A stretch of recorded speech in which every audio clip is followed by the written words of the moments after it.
Reds. We are the Fourth. We are the Lions.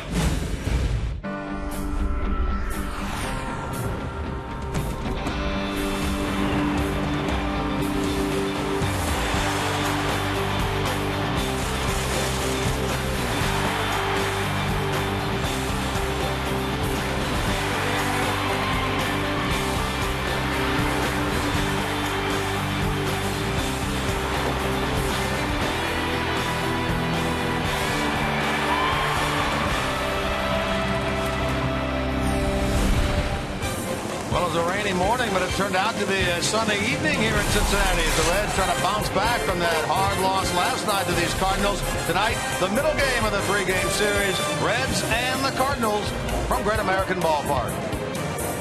And hi, and a pleasant good evening, and welcome to Reds Baseball. Jim Kelch along with Chris Welsh here at Great American, the middle game of this series. Reds took a hard one last night in Game 1, 13-3, trying to get even in this series tonight. They started last night 5.5 out. They begin tonight 5.5 out in the National League Central. All right, Chris, let's take a look then at the pitching matchup for Game 1. Tony Cingrani for the Reds, Jake Westbrook, the veteran, for the Cardinals. Well, momentum is your starting pitcher, and you certainly like the way that Tony Cingrani has been able to pitch.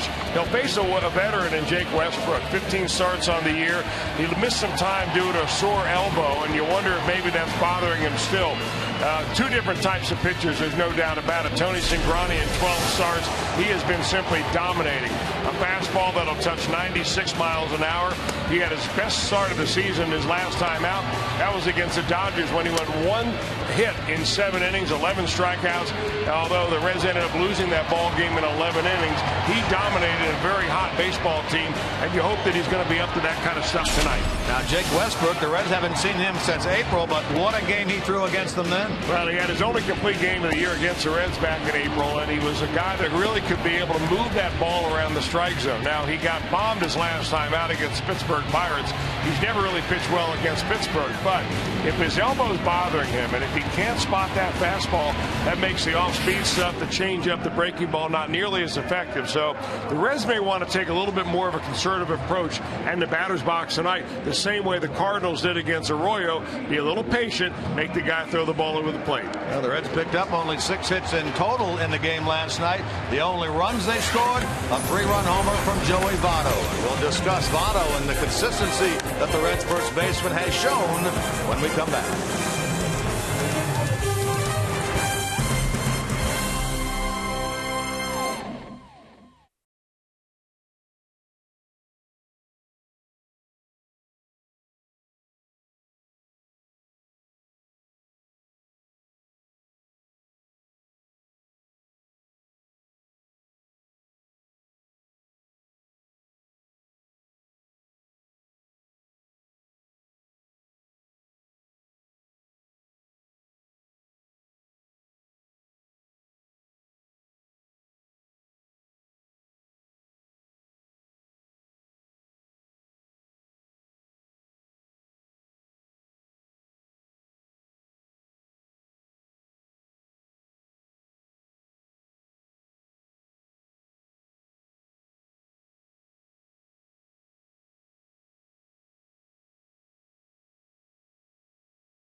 Cincinnati Reds and may not be reproduced or retransmitted in any form, and the accounts and descriptions of this game may not be disseminated without the express written consent of the Cincinnati Reds. Big crowd here last night. Another big crowd on this Saturday night. The sun is shining as the Reds try to pull even in this three-game series. You see the clouds are there, but mostly blue skies. Let's get a more detailed look at tonight's weather from Aaron Seabree from WKRC Channel 12, brought to you by Tri-State Orthopedics. For the game tonight, look for temperatures to be in the mid to upper 70s. We'll start at about 78 degrees for the first pitch with a partly to mostly cloudy sky. Could see a lingering shower out there, but I think will be very isolated and far to the south by the time the game starts. 75 during the fifth inning. We'll head into more partly cloudy skies. By the final out, we're looking at a temperature of 73 degrees.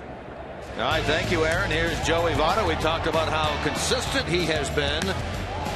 First half, second half of the year, and that 3-run home run last night is first since the middle of June last year. Yeah, it's been a long time since 3-run bombs for Joey Votto. Hopefully that'll get him started on a roll where he hits those on a more regular basis. Here's what we're talking about in terms of before the All-Star break and after the All-Star break. Little different numbers, but by and large, very consistent. Yeah, you're right about that. So far, of course, there's many more at-bats before the All-Star break. But anytime you get a guy with an on-base percentage over 430, he is getting the job done as far as loading the bases up. After the All-Star break, his slugging percentage has gone up, so he's hit the ball a little bit harder. A few more extra base hits will do that for you, and hopefully that he'll be able to continue on this pace throughout the rest of the year. The Reds offense needs Votto. There's no doubt about it. Now tonight, the pitching matchup, the youngster Cingrani, the veteran Westbrook. Game 2 of this three-game series coming up.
F-Series trucks, the best-selling truck in America, 36 straight years. By Cincinnati USA Regional Tourism Network. Book your stay at CincinnatiUSA.com.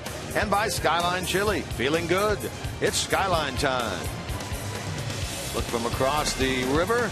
And now inside Great American Ballpark. A lot of red here. Mostly Cincinnati red, but there are some Cardinal fans here as well as the Reds try to get Game 2 on this Saturday and take it to a rubber game tomorrow afternoon. Mike Matheny, the Cardinal manager, he puts out this lineup card tonight.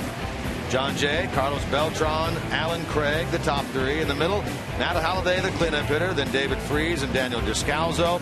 Rob Johnson does the catching. Pete Kozma gets the start at short. Jake Westbrook on the mound against the left-hander, Tony Cingrani. Now Cingrani makes his 13th start of the year and his career. All the games that he had in relief last year were in relief jobs, all his game appearances. He's given up 10 home runs. That is the biggest difference for Cingrani since coming up from the minors.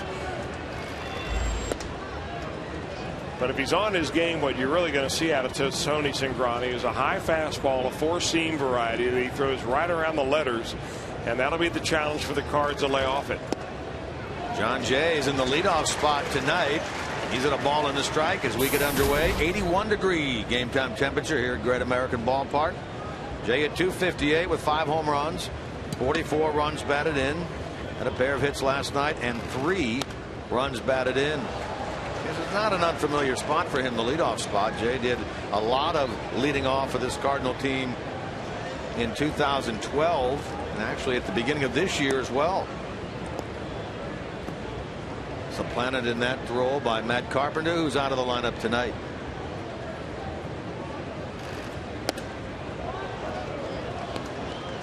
Well, you can certainly hope that Cingrani at 4-1 with a .290 ERA could duplicate the performance he put out there the last time out against the Dodgers on the 28th of July. In that game, 7 innings, no runs, 1 hit baseball. Only allowed 2 base runners. A hit by the pitcher Capuano in the 3rd and a 7th inning walk to Puig. Unfortunately, that was the 1-0 loss when Puig hit the home run in the bottom of the 11th inning against Curtis Parch. You know, it was interesting because at the time Tony Cingrani clearly had dominating stuff. I mean, his fastball was sizzling up there. The Dodgers looked like they were looking for it. They still couldn't catch up to it. And had he not given up that bounder up the middle to the opposing pitcher, we'd be talking about him and Homer Bailey in the same breath tonight. There is ball 4. John Jay draws a walk to start this game. Behind Cingrani, the Reds line up like this defensively, brought to you by your Ford dealers. In the outfield, left to right, Heisey, Chu, and Bruce. Infield, third to first, includes Hanahan and Cozart, Phillips and Votto, and a battery of Cingrani and Devin Mesoraco. Well, the Cardinals know as much as anybody else that Tony Cingrani has some control problems from time to time. He'll walk a batter about every other inning. So when you do that, you're going to see a team that's going to be a little more patient up there, and that's the way John Jay was. John Jay, not a very good hitter against left-handers, but he worked them for a walk. Beltran, the switch hitter, batting from the right side, and he's at a ball and a strike. We talked about it before, Chris, when Cingrani's been on the mound. A crazy stat with him. When he's ahead in the count, hitters hitting .090. When he's behind, .293. Yeah.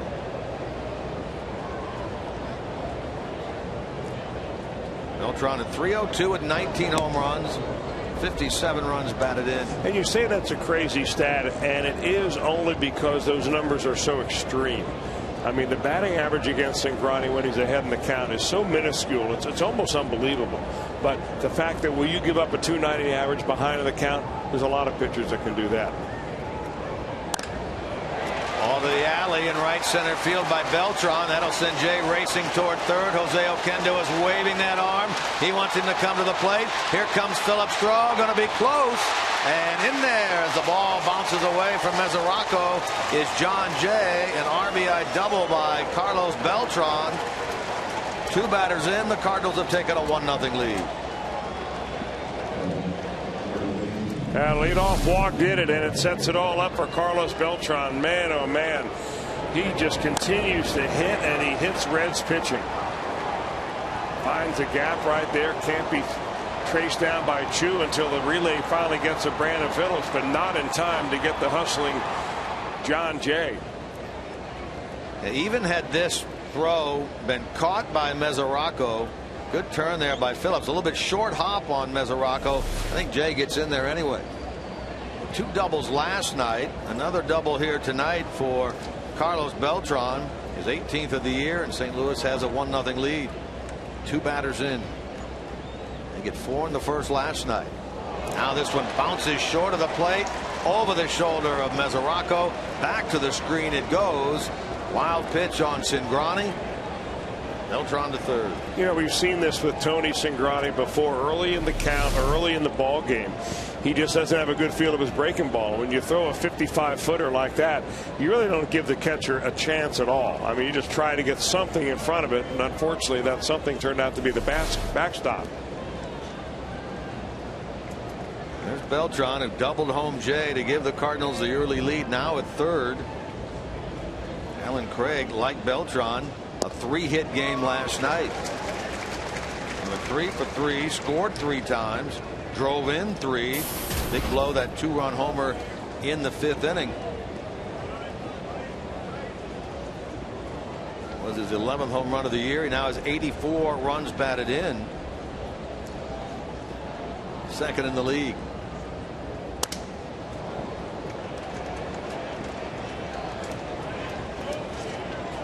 Before you talk about getting jammed on a check swing, you don't usually see a broken bat right there. The body language of Alan Craig is like he lost his best friend.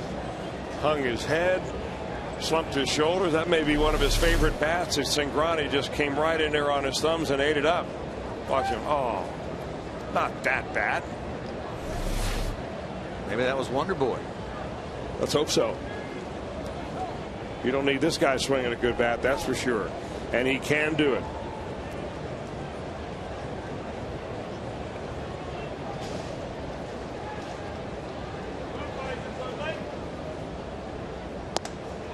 Chase that one shoulder high, strikes out for out number 1. Well, as I said earlier, that's the challenge for the Cardinals, or really anybody that faces Cingrani, is to lay off that high pitch. And you can tell hitters from sun up to sun down, don't chase it. But the fact is, it comes in there, it looks so good, and rarely have we seen anybody catch up to it. Well, the first out recorded via the strikeout. 11 of them the last time out for Cingrani, that tied a career high for him. He had fanned 11 Washington Nationals back on the 28th of April. 11 Dodgers 5 days ago. Now he gets his first against the Cardinals here tonight. So here's Holiday. Went hitless last night, ending a 5-game hitting streak. Did drive in a run with the first of back-to-back bases loaded walks by Curtis Parch. Parch, by the way, in a move today made by the Reds, was optioned down to the AAA team at Louisville. Pedro Villarreal was recalled, making the 3rd time this year that Villarreal has been with the club. He's only appeared in 1 game. Parch down, Villarreal up.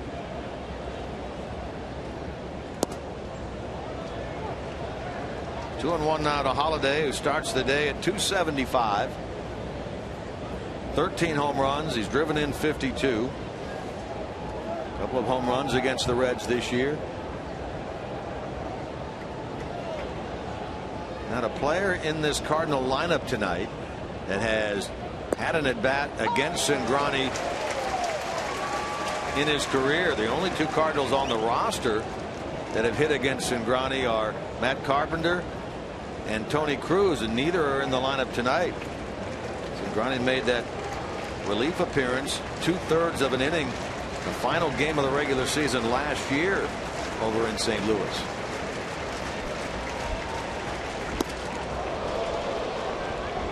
Mesoraco's got to be loose and ready to go back there here early on. That's a couple of them that he's had to stretch that arm up to catch. You know, catching a wild pitch like that is the way that Ryan Hannigan earlier this year pulled an oblique muscle, a rib cage muscle, and put some pain to him trying to catch one of those cut loose by Aroldis Chapman.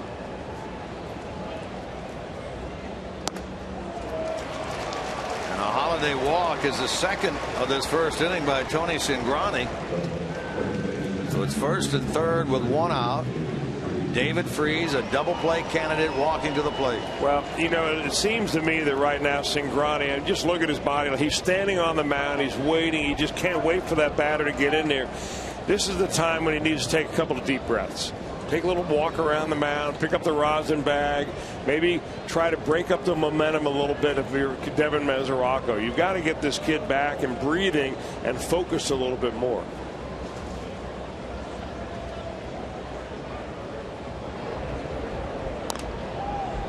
I mean, you want to be ready to pitch, but at the same time, you don't want to get so wrapped up in the moment that you forget that you're the one that's in control out there.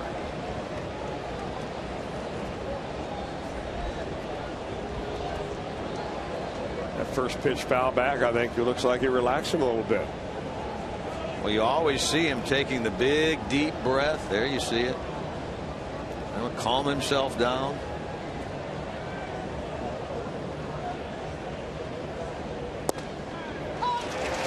He gets a good call on that one on the inside corner by Will Little, the home plate umpire. Yeah, those are two good deliveries by Cingrani. In the at-bat against Matt Holliday, where he almost threw the ball to the screen. He had several of those where he was just trying to throw too hard, his front side flying open, and that arm lagging behind. Looks a lot more compact right now.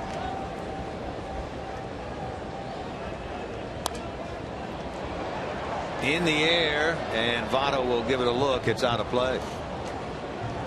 And Freese had the big blow early in the game last night, that 3-run double in the first inning against Arroyo.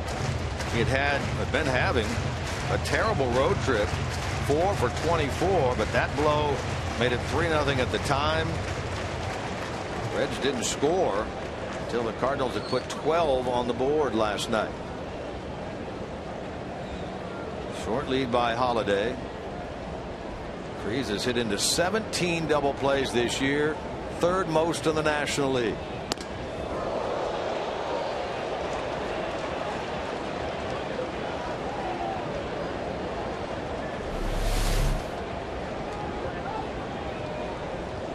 I'm not even sure if that pitch was really all that inside. In fact, I don't think it was at all. It was over the center of the plate. But at 91 miles an hour, with the way that Cingrani releases that pitch, it must appear to a hitter like it's 101. Just by the way you react. And you see Mesoraco now trying to, show him the hands, kind of, hey, let's calm you down a little bit right here. And that's a good move by Devin to go out there and talk to him a little bit. Interesting to note, and in that game against the Dodgers, Cingrani threw a total of 99 pitches in 7 innings. He's about to throw his 25th pitch here in the first inning of this. Well, the Dodgers are a much more aggressive hitting team. They're a bunch of hackers. I mean, they go up there swinging the bat, and their game plan against Tony Cingrani was not anything close, I think, to what the Cardinals are. Cardinals probably watched that game and said, hey, you know what? This is what we ought to do, and we're going to be a little more patient. Didn't get that call on the 1-2 delivery. Skipper of the Reds, Dusty Baker, looking to get his club its 61st win of the year. Didn't lose any ground last night, as we mentioned earlier, to the Pirates, who lost at home to Colorado. Still 5.5 back. That's a swing and a miss by Freese. Second strikeout of the inning for Tony Cingrani. So now if he can handle Daniel Descalso, this inning's not all that bad. For the second strikeout, Alan Craig swung at a pitch out of the strike zone, and so does David Freese.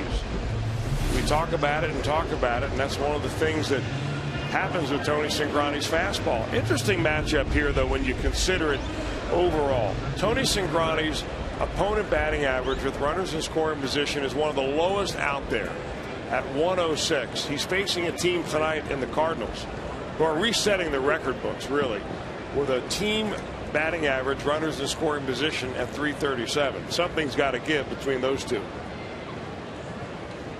They went 5 for 8 in those situations last night. 3 of those coming in the first inning of the game. Here they are with runners at the corners, 2 out, a run in. Cingrani trying to navigate his way through the top of the first.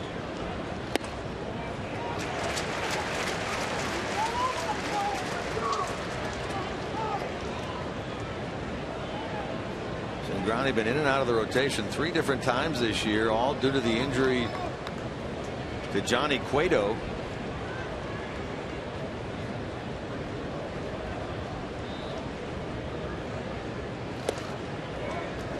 Been into this last time since he came on. You remember when Cueto left the game down in Texas in late June. Cingrani had to come in and pitch out of the bullpen 4 innings. He walked 6 in that game. Since then, he's been in the rotation. This is his 6th consecutive start. With Johnny on the DL this last time. In the air to right, and Bruce drifting that way. He has it, and a nice recovery by Tony Cingrani. The Cardinals settle for 1. Reds coming up, bottom of the first.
Card for this Saturday, August the 3rd. Chu, Heisey in the second spot at left, then Votto.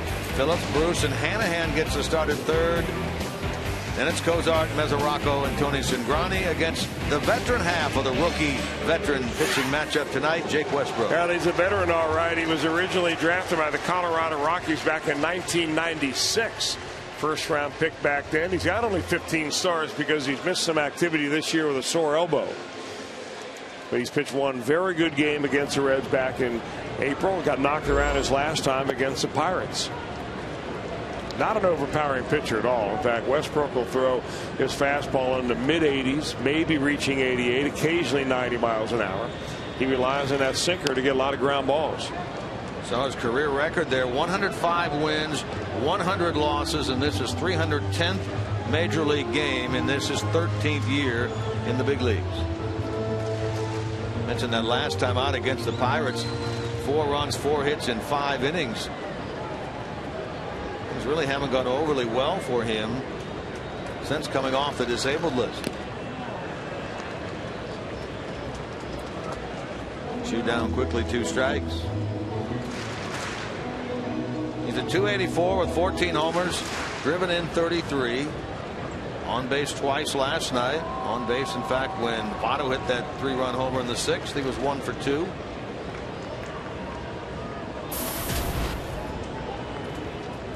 He's been trailing, it seems like, Votto all year in on-base percentage. Chu at .419. Votto at .435. Strike 3 called, says Will Little, the home plate umpire, and Chu will let him know that he disagrees vehemently with that call. Well, Chu's not the only one who's going to disagree with this. Dusty Baker, the dugout, kind of holding his hand at the letter, saying, "Hey, that's who that pitch is." Now, in all fairness, Will Little did call a couple of pitches in the top of the first inning with Tony Cingrani on the mound at the very upper edge of the strike zone, so he may be a high pitch strike umpire. Heisey hits it hard in the hole by the diving shortstop Cosma, and into left. And the Reds get a first inning base hit out of Chris Heisey, getting the start tonight. Now you're going to get a lot of first pitch fastballs, especially the first time around against this guy. And Heisey is not one to wait. He gets it, finds a hole, and the Reds have a man on with 1 out for Joey Votto. Heisey's always done pretty well against Westbrook. That's his 7th hit in 17 at bats against the right-hander. So now here's Votto. Starts the day 5th in the league in hitting at .320. His home run last night is 17th. He's now driven in 52. Showed you that graphic earlier that 3-run homer he hit last night was his first since June of last year.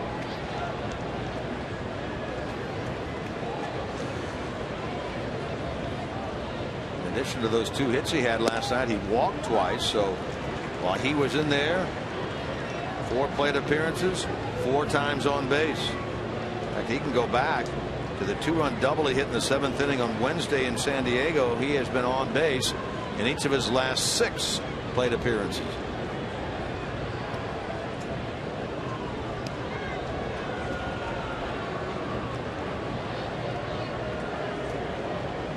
You don't figure to get much base running in terms of steals out of these 2 teams. They are last and next to last in the National League in that department.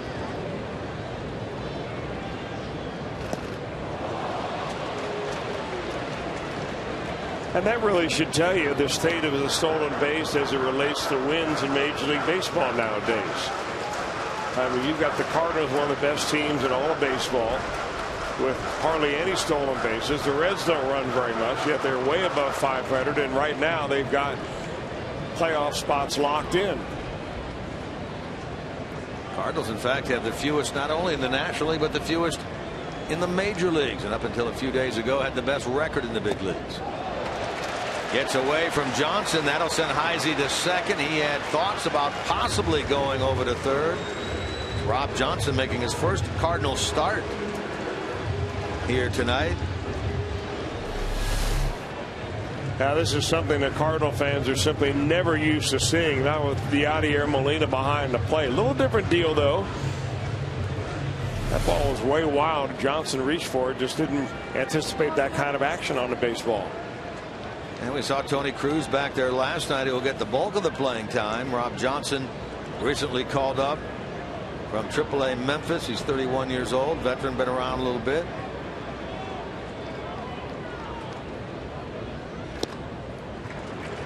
Votto will get a look at a 3-2 pitch. Yeah, 2-strike mode all the way for Votto. Look how much he chokes up with 2 strikes. You'd love to see more of these Reds players do the same thing Votto does. Trying to cut down on the strikeouts, knowing that if he puts his ball in play, he's got a chance of driving a run in this case, the tying run. He takes ball 4, so his consecutive on-base streak goes to 7 straight plate appearances in which he has reached. All right, Cardinals defensively behind Jake Westbrook. Brought to you by your local Ford dealers. They look like this. Holiday left, Jay center, Beltran right. Cosma Freeze the left side. Descalzo, Craig the right side. Battery of Westbrook and Rob Johnson. Votto's walk is 83rd of the year, tops in the big leagues.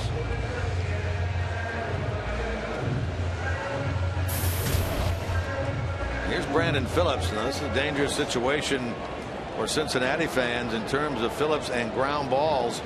He's hit into a team best, or team worst, actually, 13 ground into double plays this year, and Westbrook may be one of the, if not the definitive sinker ball pitchers, right? Well, you're right about that. He gets more ground balls than just about anybody out there. Westbrook does. He relies on a 2-seam fastball, buries it down the zone. Breaking ball always keeps down. If he ever does go up in the zone, it's just for show.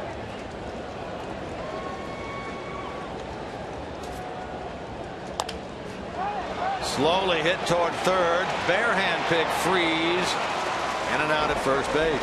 He gets the ground ball, but what it does is advance the runners. So an opportunity for Jay Bruce, second and third, 2 out. Now here's what we're talking about with Jake Westbrook and that ground ball. But I mean, he really lives and dies by the ground ball. And in fact, of all pitchers in the National League with at least 90 innings under their belt, Westbrook has 93. He leads everybody in the ground ball percentages as opposed to fly balls. So you're talking about 3 guys right there that need the defense behind him. Westbrook would agree with that.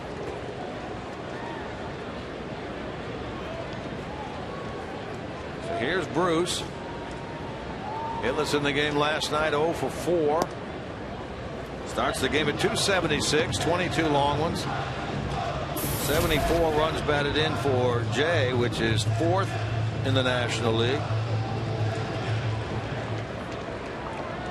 He had 8 RBIs on the road trip. Boy, he'd love to add a couple right here.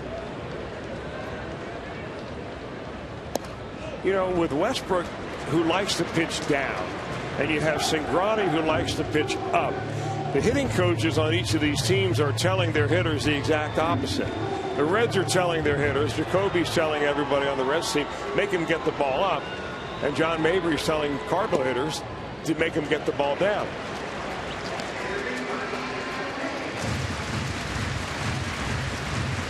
Now it's 3-0. Jack Hanahan on deck, and they will simply put Bruce on at 3-0.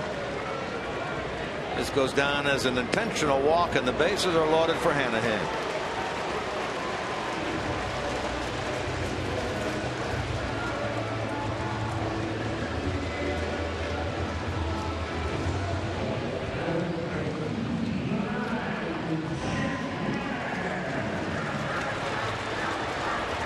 Cingrani hoping that his teammates can come up with at least one.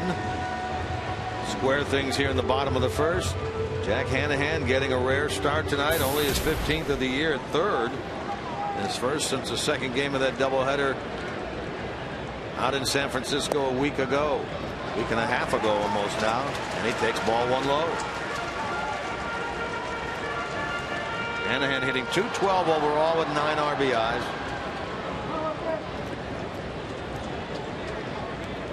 Reds leading away at every base. Heisey at third, Votto out at second, Bruce over at first.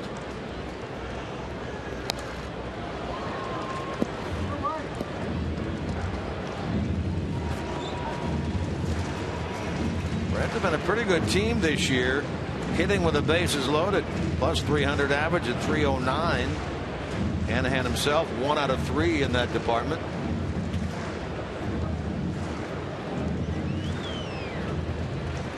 Cardinals get a run in the top half on the RBI double by Carlos Beltran. Scored John Jay, who walked to start the game. Reds having their 6th hitter of the inning up there. Hanahan trying to deliver the big first inning blow.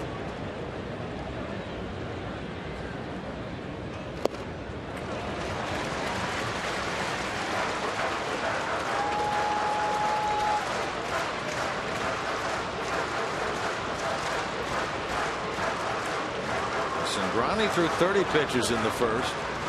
Westbrook right now sitting at 20.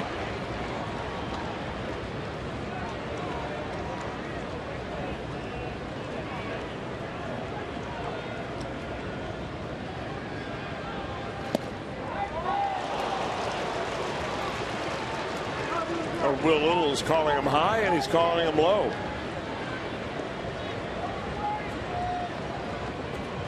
We saw the high, called third strike to Chu. That one right there at the knees. Westbrook loved that call. 2-2 to the Reds' third baseman.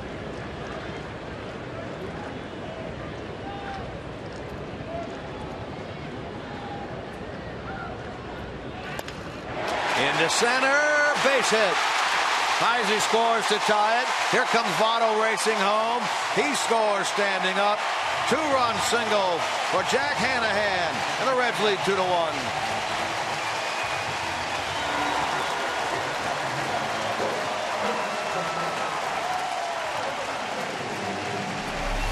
Now Jack Hanahan knows that clutch hitting is what it's all about, and he gets it out of the end of the bat, doesn't hit it all that hard, but he finds some green space out there in shallow center field. And man, does this crowd erupt. They're here at this ballpark tonight, nearly a sellout. Looks like it might be a sellout. Just waiting for some offense to take place, and a good bit of hitting right there by Hanahan to drive a couple in. For Hanahan, RBIs 10 and 11, and a 2-1 Reds lead here in the bottom of the first. Shot to third by Cozart. I mean, he blistered that ball right at David Freese. But an action-packed first. 2-1 Reds.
during tonight's game. Also get the latest news from Bengals training camp and see if Tiger shot another record round at Bridgestone. Get complete coverage of all of today's action involving Ohio sports.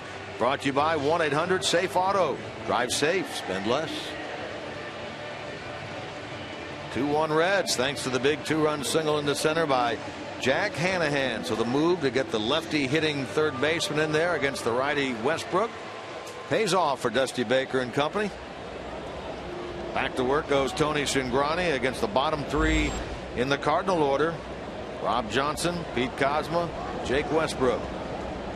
Under 30 pitches in the first for Tony, but did a nice job after the walk and the double to limit the damage to 1 run. Well, not only that, but now he's got the bottom third of the lineup, and all he has to really concentrate on doing is slowing his motion down a little bit, let that arm catch up, and throw strikes.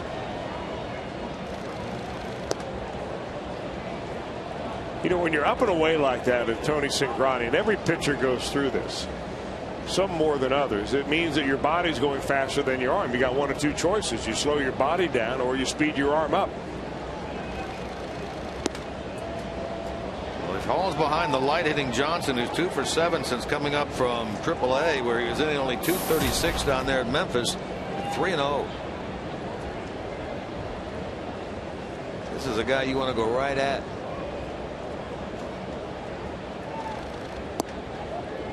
He walks him on 4 pitches.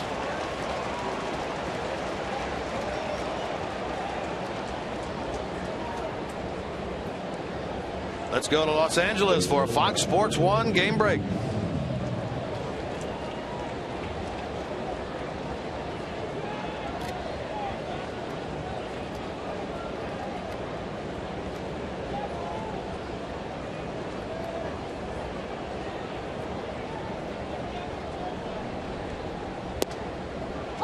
All right, thanks. Puig, it looked like he almost, well, he could have broken his wrist on that. Well, he stayed in the ball game after that, but eventually was replaced in that game. So we'll keep an eye on that. Of course, the Dodgers are at Wrigley Field. Chris Capuano on the mound for the Dodgers. He's the one that teed it up against Tony Cingrani in that day game.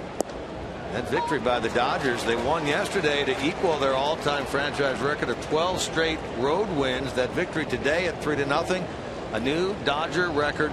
13 consecutive road wins. Boy, they were making fun of the Dodgers back on June the 21st, rumoring that Don Mattingly would be fired, and now they're the talk of baseball. They go into action today at 10 over and leaders in the West by 3.5 games over Arizona. Well, Arizona now, after a win last night and a Reds loss, pulled within, what, 3.5 games in the wild card of the Reds spot. 3 in the loss column, yeah.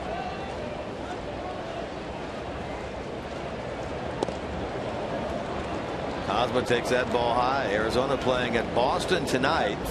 Scoreless in the second inning of that game. Same with Pittsburgh and Colorado. Scoreless in the second in Pittsburgh in that game. We'll keep you updated on those as we go along tonight.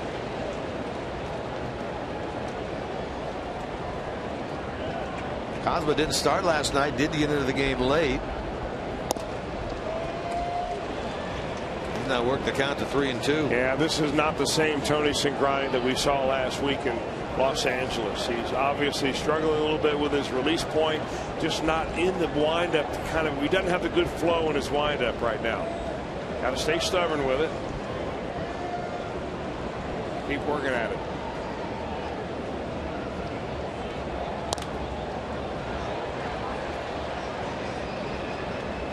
You can see him almost slow his delivery down a little bit, almost like aiming the ball in there. Now he's still throwing 91 with a lot of deception when he slows it down, but you can tell he's just kind of feeling for that right release point. Well, he walked Rob Johnson on 4 pitches. He's already walked 3 in this game. Full count to Kozma with the pitcher on deck. 2-1 Reds here in the top of the second.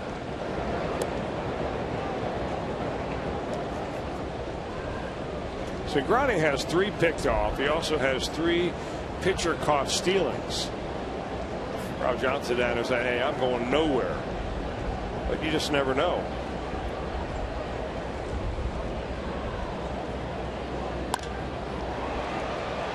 Chu has it measured, and that's the first out here in the top of the second. That's a big out to come back and get right there by Cingrani, because now you have the pitcher. He'll be more likely than not trying to sacrifice the runner along. 1-on-1 out for Westbrook. 5 hits this year, a couple of RBIs. 4 sacrifice bunts. Figures he'll be trying to get number 5 right here.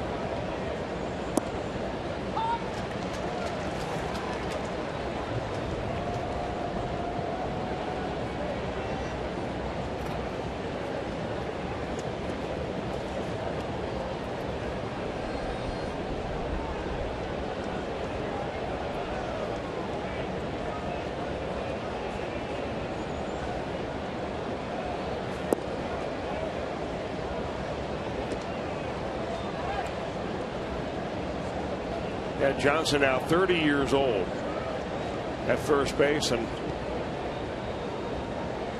he actually has 6 stolen bases in his career. You might be telling Joey Votto about that right now. Hey, that's why he threw over here. Joey's saying, go on. Take a shot at number 7. 1-2.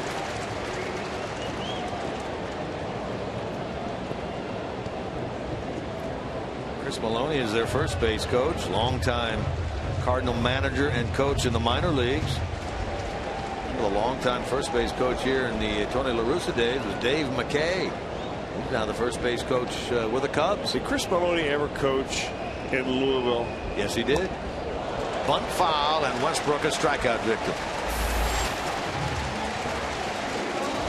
Why do you ask? I'm just wondering. That was back when the Cardinals were in Louisville and A. Ray Smith owned the ball club, was it not? Or it was post A. Ray Smith when he was there. Okay. Yeah. They were down in Louisville, of course, where the Reds are right now with the AAA franchise. It was a long-time AAA affiliate of the Cardinals. So, as odd as it seems, and you would know, Jim Kelch, there are some Cardinal fans down in that area. They don't raise their head too much these days.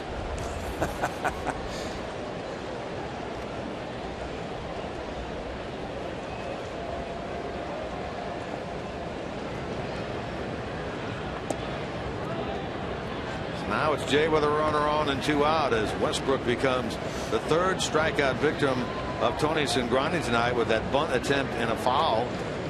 Same thing happened last night with Shelby Miller. Bunted with 2 strikes, fouled it, and was struck out. In the air, left center field. Heisey there, and Cingrani gets through it. Cardinals leave a runner. Reds lead 2-1 into the bottom of the second.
Of the night, brought to you by Miller Lite.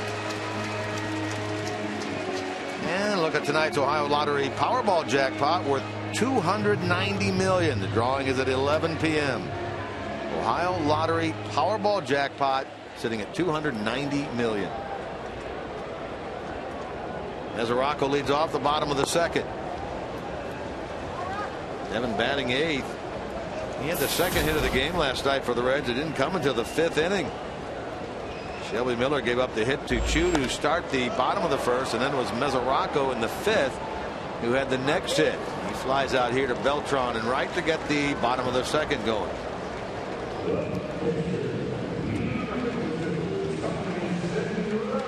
That will be Tony Cingrani. Nice to know that that rain looks like it's not going to affect us tonight. Cloudy this morning, a little bit rainy. Forecast called for a little bit of rain, but we fooled them. Drifting on by us. Cingrani handles the bat pretty well, doesn't he? He does. He's a guy that takes it very seriously, like everybody on this ball club and the pitching staff. But you come out here early enough and you can watch a pitcher's head, and this guy can swing it a little bit.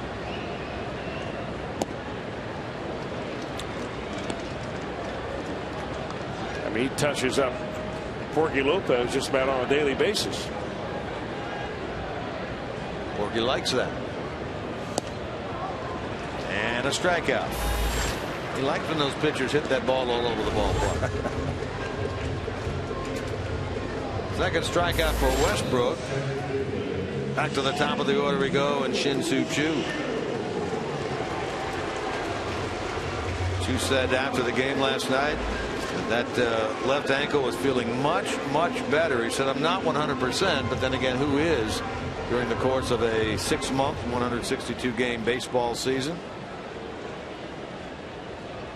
But by getting those back-to-back days off, the finale out in San Diego on Wednesday and then the day off on Thursday, he came back Friday yesterday feeling much better.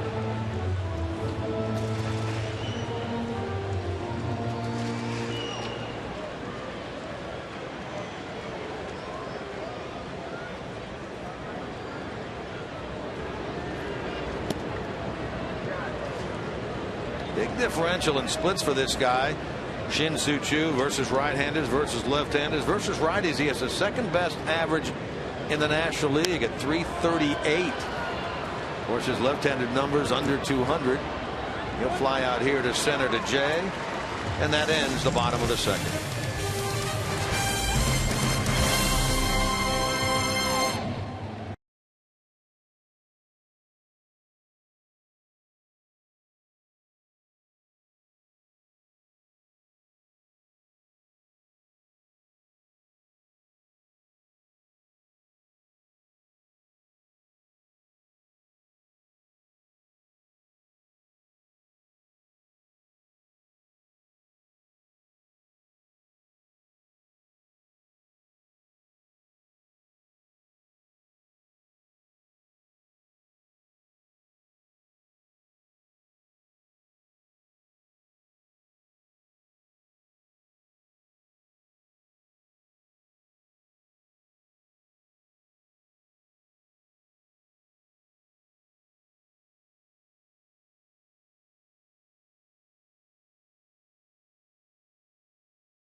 For serious injuries, call 1-800-ELK-OHIO. That's what we were talking about earlier. Runners in scoring position. The Cardinals entered tonight at 337. Far and away the best in Major League Baseball. They went 5 for 8 last night at 337, down a little bit tonight due to the 0 for 3 in inning number 1. That's just crazy. 337 for St. Louis. No National League team has hit over 300 with runners in scoring position on a season since the Colorado Rockies did it back in 2000. That's how long it's been.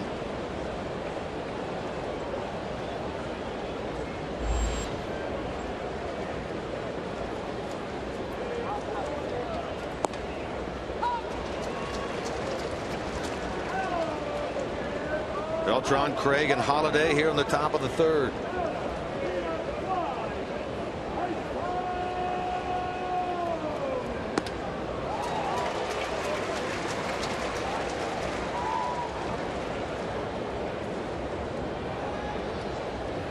Beltran with that hit in the 1st inning. Now it's 11 hits, 33 at bats on the road trip. Pretty good considering that he early in the trip was 0 for 22. That was in Atlanta, then into Pittsburgh. He's really taken off since then. 3 hits last night. RBI double already here tonight.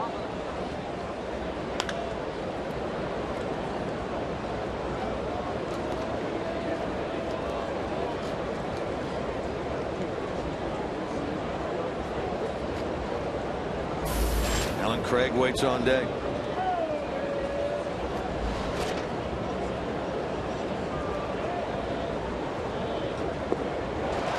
Got him on a nice looking off speed pitch there. Yeah, one of the few times already tonight that Tony Cingrani's been able to get that breaking ball over. We'll take a look at the entire at bat. Armasa pitch by pitch. He tries to break him ball early on. He's trying to stay stubborn with it. He's helped out there with a swing and a high fastball out of the zone, and he eventually is able to come back and get that breaking ball down, and Beltran can't handle it. That's a key pitch for Cingrani. Being able to get at least a fastball and a breaking ball over makes things a lot easier. Beltran had reached base all 4 times up last night. His first time up today. His last 3 in that finale against Pittsburgh. So that strikeout ends a streak of 8 consecutive plate appearances in which Beltran had reached.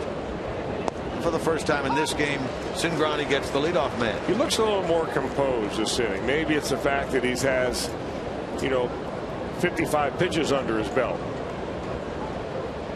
I mean, he came out of that bullpen all full of vinegar, and he was hard to slow down.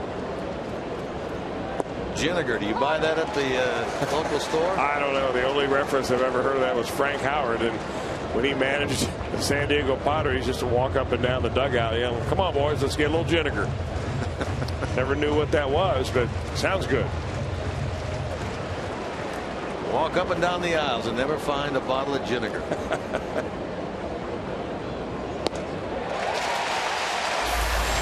Craig chases that one up and away, and for the 2nd time in this game, he's down on strikes. I wonder if the Cardinals have the same feeling that maybe Cingrani has, and a lot of people sitting in the stands, that if you don't get Cingrani early and he begins to feel comfort level out there, that fastball, as long as you continue to chase that up,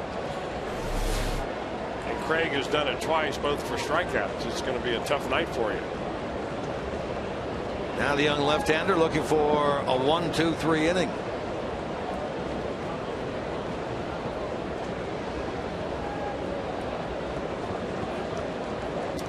Holiday walked his first time. 33-year-old veteran.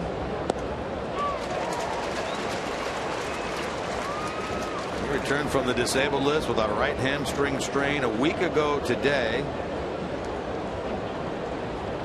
Played in 8 games since then, 9 counting tonight. He's reached base in all 9 of those.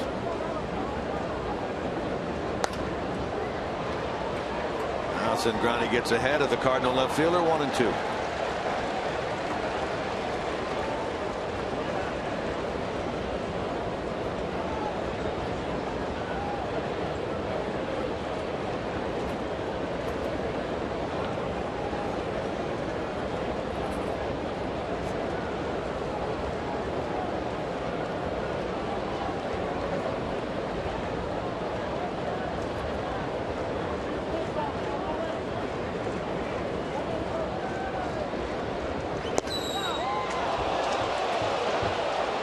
You could tell from that Cingrani thought it was a strike. Dusty Baker looking on.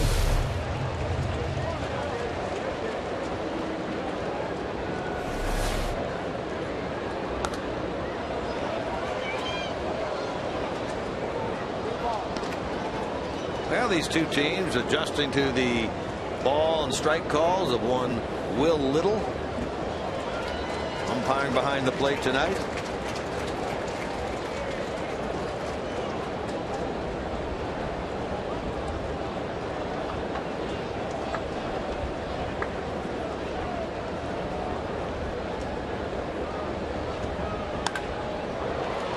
Hammered that into left, but luckily Heisey got a nice jump on it to his right. Snares that line drive. 1-2-3 third, Cingrani.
Make sure you arrive early on Tuesday. Be one of the first 30,000 fans to take home a Joey Votto bobblehead presented by Formica.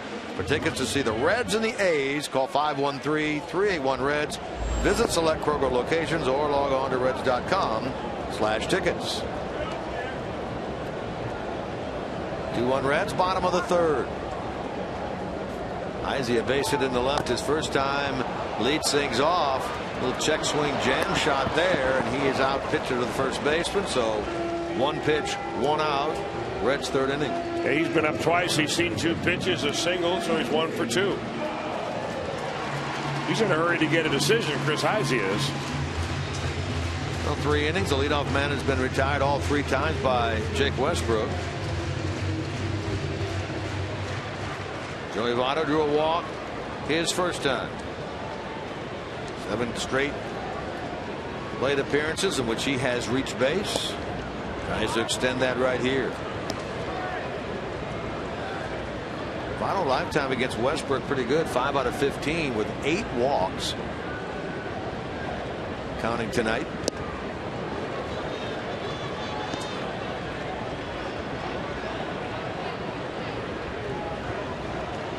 Reds getting Westbrook where they want him, which is to say, with Westbrook on the road, his split home and away, a big time difference. There's strike 3 called by Will Little against Joey Votto. Quickly 2 men out. Well, Jake Westbrook doesn't strike too many out. In fact, he comes into this ball game with having more bases on balls given up than he does strikeouts. Joey can't be too happy with that call by Will Little. Will Little, one thing we can say about him, he's calling not only the high pitch or the low pitch, but the inside and outside ones too. Good night to be a pitcher out there if you've got an umpire willing to cooperate.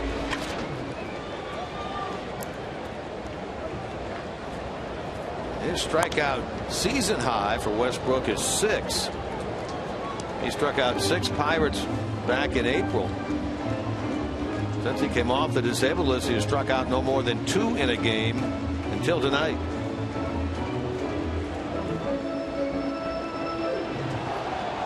Phillips bounced out his first time.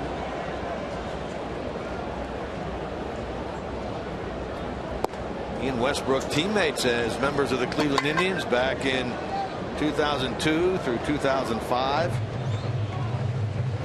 Chris mentioned earlier, Westbrook drafted by Colorado, traded to Montreal, traded to the Yankees. June of 2000, traded to the Indians, and he spent the bulk of his career there, 10 years. Now he gets the former teammate Phillips on strikes and has his second straight 1-2-3 inning. He set down 7 in a row.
Opasuhini from Fort Mitchell, Kentucky, a proud owner of a 2006 Corolla, will win this beautiful new Tundra that's on display here at Great American Ballpark. Register for your chance to win at an upcoming game by visiting your Cincinnati and Northern Kentucky Toyota dealers. Good luck tonight, Mercy.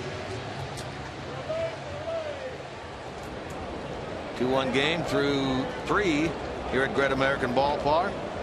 All the offense on both sides, including the hits coming in the first.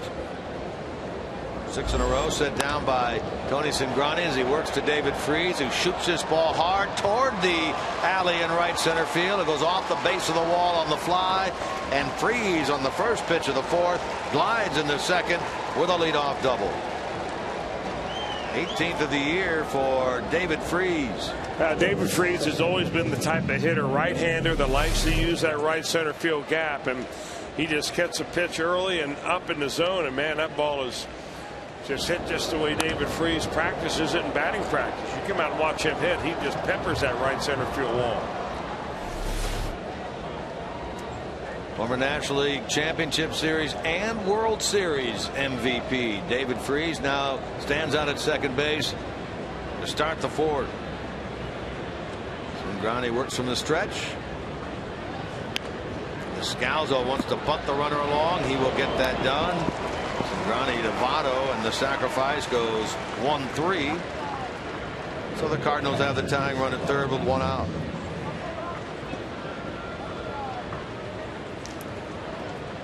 That will be Rob Johnson. Let's take a look at our AT&T trivia question of the night.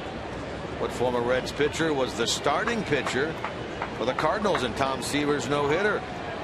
Former Reds pitcher was the starting pitcher for the Cardinals in Tom Seaver's no-hitter. First, we'd have to identify the year of Tom Seaver's no-hitter. Right, Chris? That would be 78.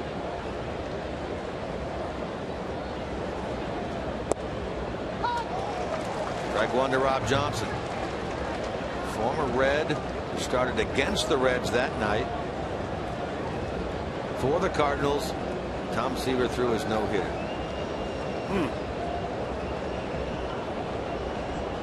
Oh, he's a Red later. Okay, I thought he was a Red before. He was a Red later on.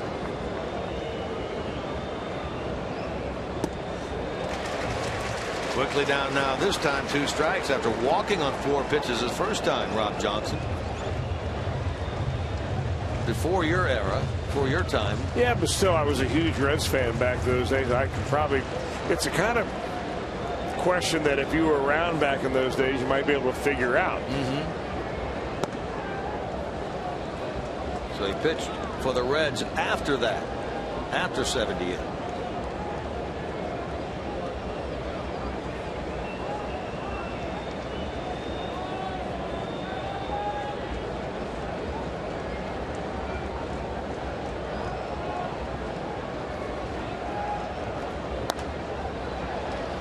Johnson battles to stay alive, sends that one into the upper deck first base side.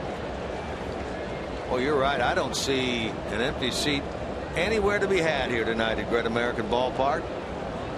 Big crowd.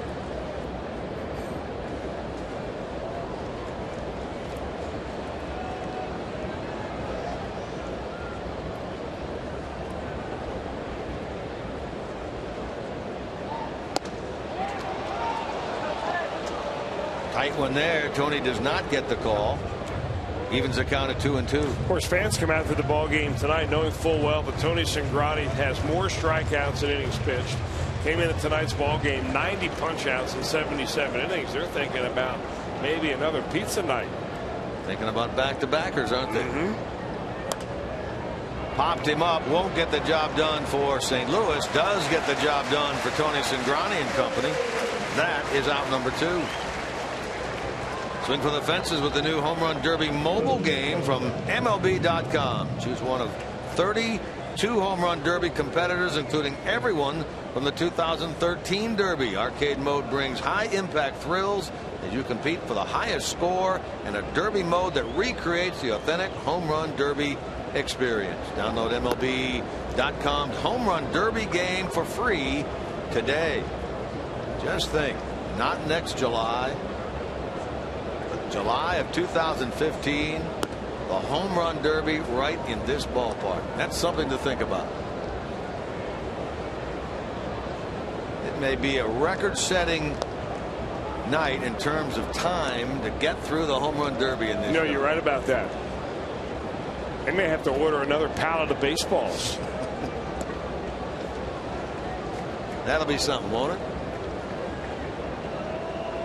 Intentional walk to Cosma, 4th by Cingrani tonight, first of the intentional variety. So it'll be pitcher against pitcher with runners at the corners and 2 out.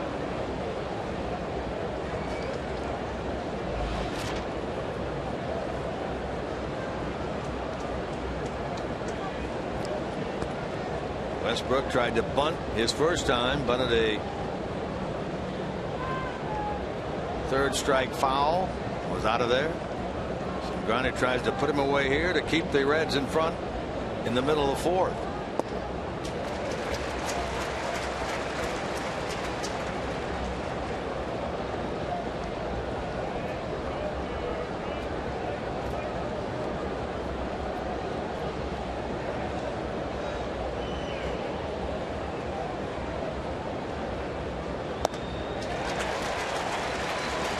Two swings, 2 strikes.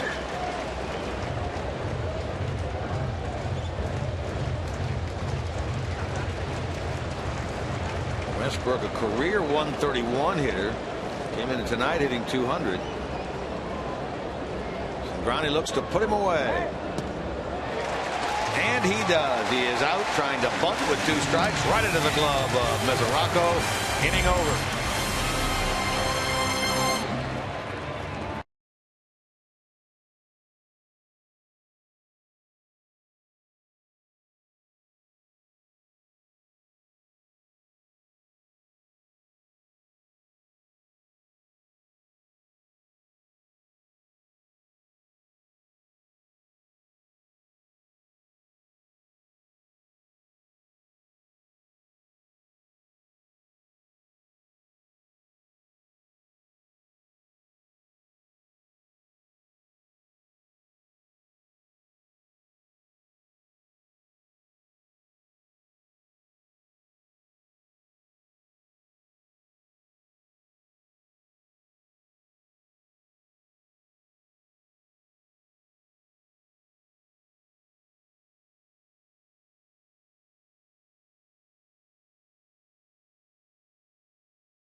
Your Toyota dealer or visit buyatoyota.com. Toyota, let's go places. And by the JTM Food Group. Let's create great dishes together. Sun's starting to set here in Cincinnati on the Ohio River. Reds in front 2-1 over the Cardinals. Game 2 of this series. Reds trying to get even into the Sunday afternoon game tomorrow. All right, as Bruce walks to the plate, let's take a look at our IGS Bringing the Energy feature for tonight. Most extra base hits in the National League since 2011. How about our guy, Jay Bruce, 189. Joey Votto on the other end of the top 4, 171. That's our IGS Bringing the Energy feature for tonight's game.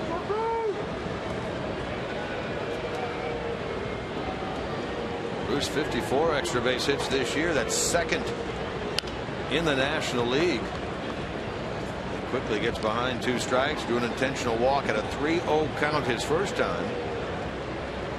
His 54 extra base hits this year trail only Carlos Gonzalez of Colorado, one ahead of him at 55.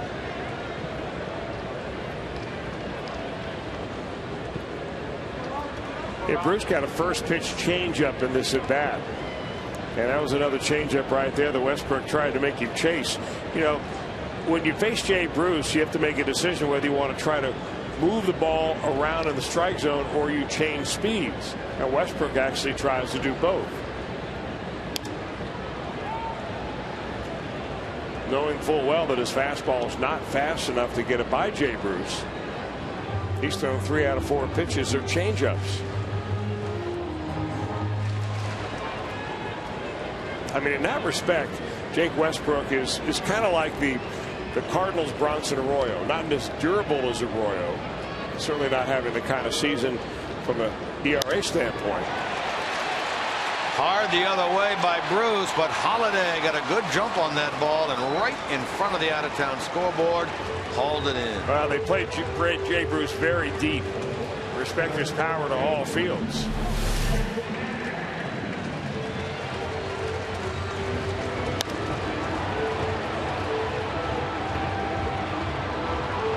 But I mean, Westbrook and Arroyo are both veterans. They've been around a long time. They've kind of had to reinvent their careers due to one thing or another. In the case of Jake Westbrook, it could have been that Tommy John surgery that he had in 2008.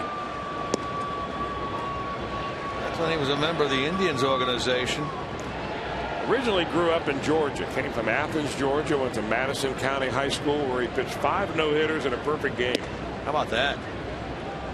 So, consequently, what happens when you do that in high school? Well, you get drafted in the first round, and he did so by the Colorado Rockies. And then the trades began. I mean, he went from one team to another to another.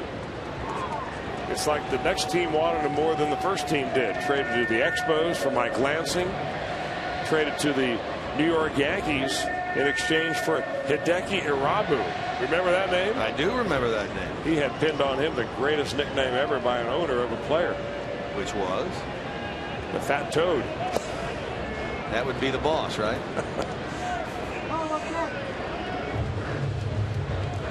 So the Yankees in 2000 trade Westbrook from New York to Cleveland. And that was the year Cleveland won a World Series in the year 2000. Although Westbrook broke a rib that year, and he didn't really help them down the stretch. Had Tommy John surgery in 2008. Came back in 2010 after missing the entire season in 2009 and was their opening day pitcher. Got over here to the Cardinals in kind of a convoluted 3-way deal. Cardinals, the Indians, the Padres. Hard hit ball, and Westbrook does a nice job of fielding his position there. Hanahan, who had the big hit in the first, is retired here in the fourth. In fact, that 3-way trade included a current Cincinnati Red, Ryan Ludwig.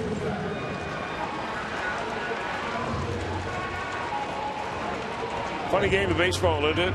It seemed like Jack Hanahan hits this ball harder than he did the first base hit that he had, and ended up plating 2 runs.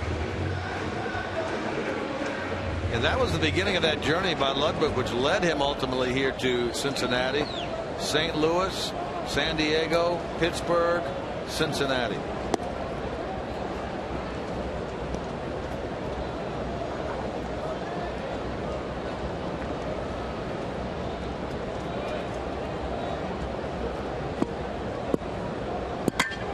Cozart lined it right at the third baseman Freeze his first time.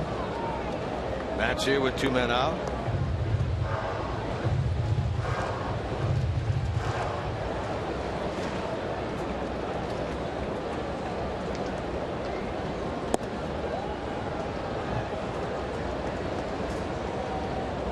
Ludwig in the lineup tonight for Jim Riggleman's Louisville team. They're playing in Indianapolis this evening. He's 0 for 3.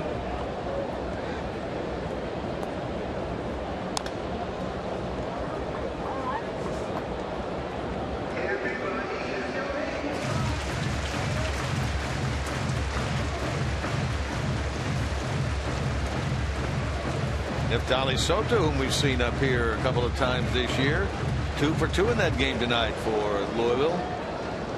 Louisville trailing 2-1 in the 5th inning. Ludwig, by the way, is playing left field.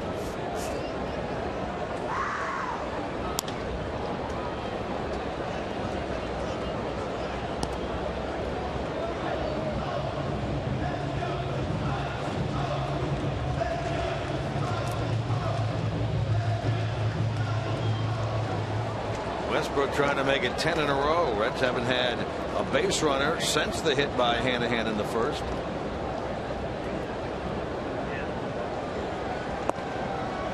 There's the runner. Cozart draws the walk. Third issued by Westbrook.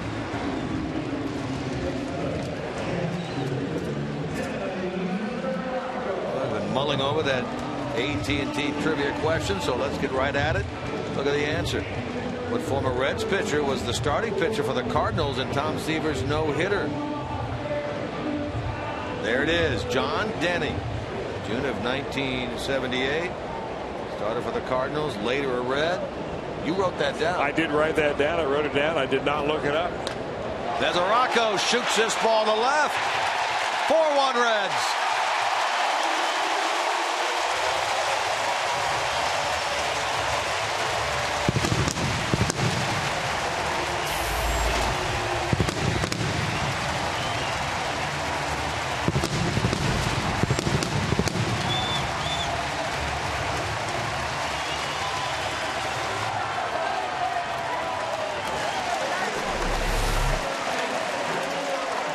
Now figuring he's getting the fastball, Devin Mesoraco is all go at the plate, and boy, he gets one about waist high, and he's hit the ball so hard recently. And a lot of those right into the gloves of the opposing fielders, but not that one. That ball goes about 4 rows deep into the left field bleachers, and Mesoraco puts the Reds up 4-1.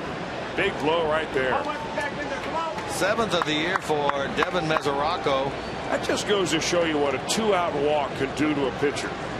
He retires the first 2 batters, does Jake Westbrook, and then he walks Zach Cozart. And now you bring up a guy with a little bit of power.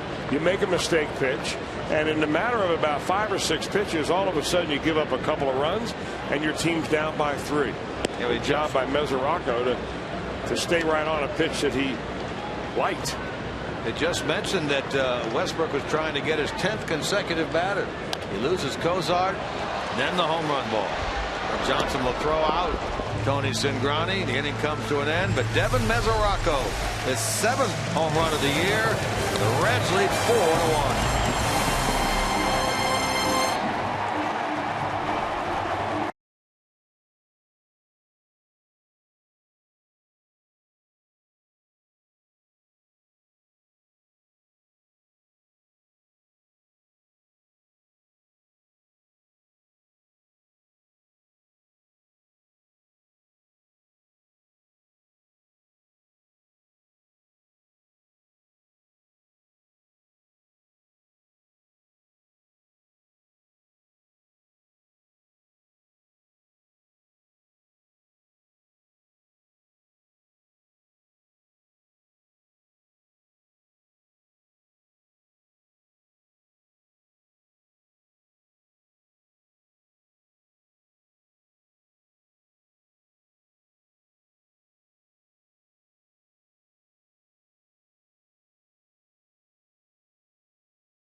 Fox Sports Ohio. Jim Day with you. Let's give you a couple of injury updates. One involving Jonathan Broxton. Today, he threw a simulated game at Great American Ballpark. Threw 15 pitches today.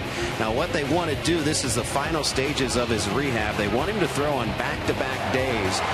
Louisville, though, plays tonight in Indianapolis and a day game tomorrow, so they didn't want him to throw a night game followed by a day game. So he threw a simulated game here today. He will pitch for the Louisville Bats tomorrow. And then on Monday, if there's no soreness, he could come back to the Reds at that time. But this is the major step they're waiting for him to throw on back-to-back days. Also talked to catcher Ryan Hannigan. He still continues to have pain in his hand. It hurts him when he hits. He got a cortisone shot. No activity today. He's very frustrated by it. The pain simply will not go away.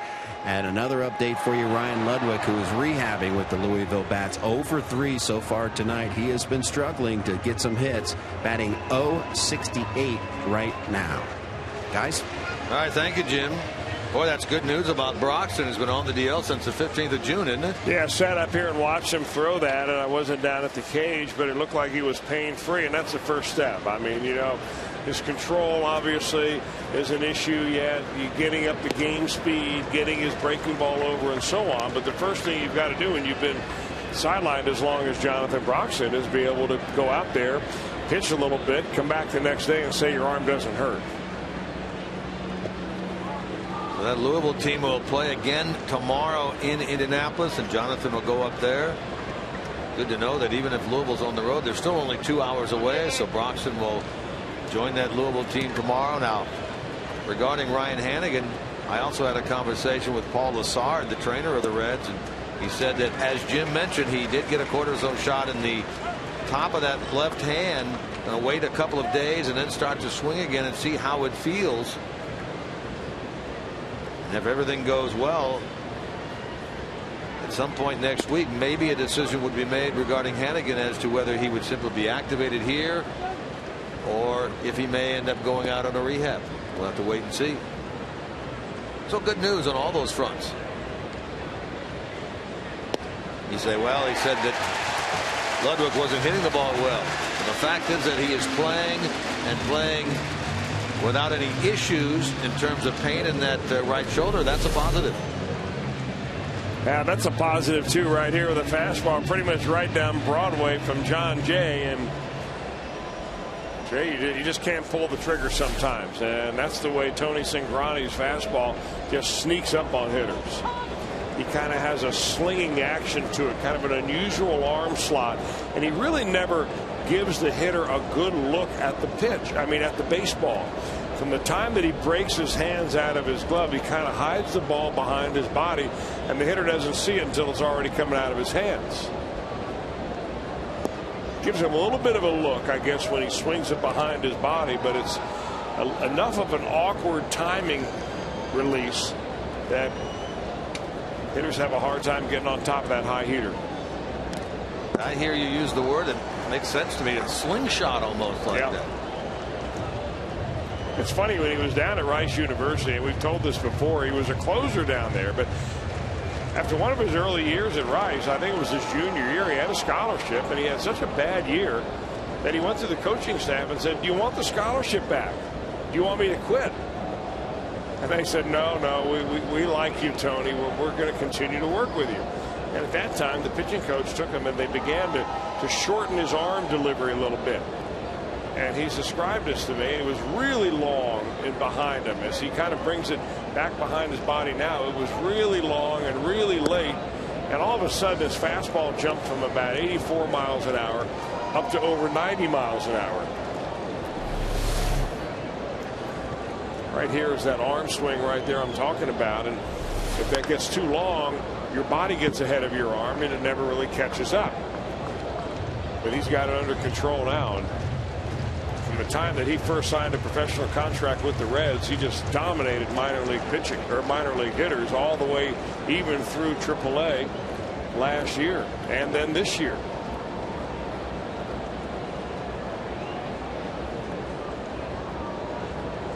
Full count pitch coming here to Carlos Beltran. Nice play to his right there, and Cozart throws him out. Here is tonight's whiff, brought to you by Head & Shoulders, now with a hint of Old Spice. It was the guy coming to the play right now, Alan Craig, is yet to figure out Tony Cingrani. He chases one high hard one right there for strike 3, and like that's not enough, I'll do you another favor, Tony Cingrani. 2 high hard ones for Cingrani, and that is our whiff, brought to you by Head & Shoulders, and with a hint of Old Spice. Don't forget to use the hashtag #WhiffItReds in your tweets to help you raise funds for MLB's RBI program. Each month, the team with the most tweets will receive $10,000 from the local RBI program. And let's see how Cingrani goes after Alan Craig here. 2 out, nobody on. Well, he has really found it, hasn't he? You talked about early on he didn't have that arm slot. Everything wasn't working the way he wanted, but since the second inning, been on top of his game. Shallow right, Bruce and Phillips. Bruce has it. Inning over. Second perfect frame of the night for Tony Cingrani, who owns a 4-1 lead in the middle of the 5th.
New 24-hour sports network. Fox Sports 1 will be your home for great live sports. All the news and highlights you want.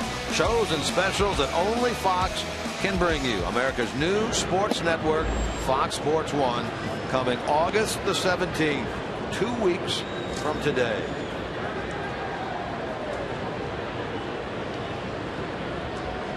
Chu leads it off here in the bottom of the 5th. 2 in the first, 2 in the fourth for the Reds. The big blows. 2-run single by Jack Hanahan in the first. 2-run homer by Devin Mesoraco in the fourth. Well, getting on base is what the assignment is for a leadoff hitter. Chu has done that very well. He's played in 105 games this year, and he's been on base in 95 of them.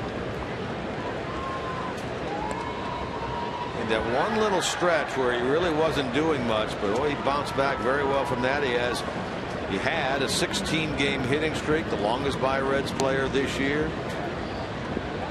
Bounced back after a subpar June in which he hit in the 220s to hit 330 in July. I mean, how many hitters, though, how many players do you know have set a bar very high up in April and then continue at that same level all year long? It's very rare to ever see that. A guy who does that wins a Triple Crown. It's always a kind of an ebb and flow, a high and a low, and you get hot for a while, you get cold, and of course the whole idea is to keep those slumps to a minimum and try to get back on the rack. It's a good changeup right there. Strikeout number 5 for Jake Westbrook is the first out of the 5th. Big happy birthday wish goes out tonight to Dorothy Schneider from Deer Creek, turning 95. Happy birthday, Dorothy. Her son-in-law, Tom Robinson, says, huge, huge Reds fan.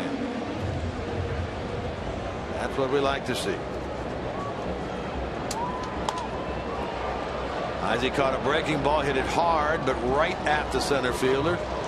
3 pitches, 3 ABs for Chris Heisey. Figured out his approach tonight, right? I think so is Jake Westbrook. So 2 quick outs. Here's Joey Votto. Those big hits the Reds have picked up tonight, both have come with 2 men out. The Hanahan bases loaded, 2-run single in the first inning with 2 out. Then the Mesoraco home run, 2 out, nobody on. Cozart drew the walk.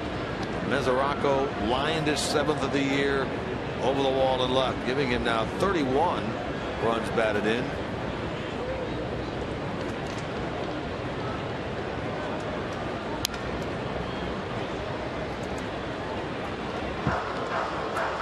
Mesoraco a year ago had 5 homers, 14 RBI, so he's more than doubled his RBI total from a year ago.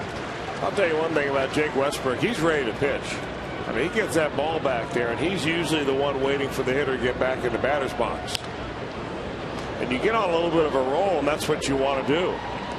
Votto will take a few steps farther away from the plate right now, kind of try to slow his rhythm down a little bit.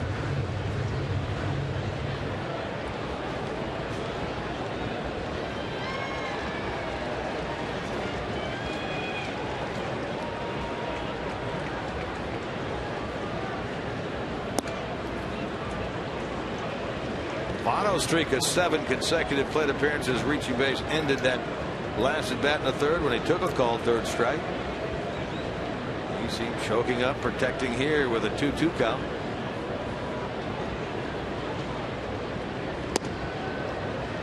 Set up pitch.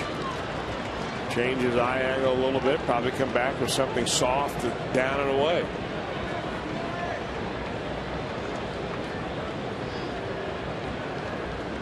But look at Joey. He's just like digging in up there, isn't he? Just getting himself ready.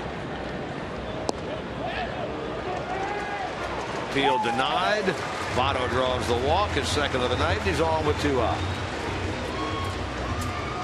He really hunkers down when he gets 2 strikes. And he wants to shorten the strike zone as much as he can, get his eyes down closer to the baseball. He chokes up, and he works the walk. 2nd time in this ball game that he's walked, and 2nd time that on the 3-2 pitch they check down with a 3rd base umpire to see if he went or not.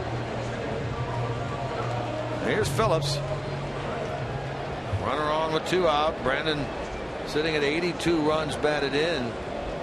He had 3 in that Giants series, but only the home run he hit out in San Diego in terms of an RBI the rest of the way. Game last night he was 1 for 4. He had briefly taken over the RBI lead in the National League right before the Reds went on the road trip. Started this game 3rd behind Paul Goldschmidt and Alan Craig.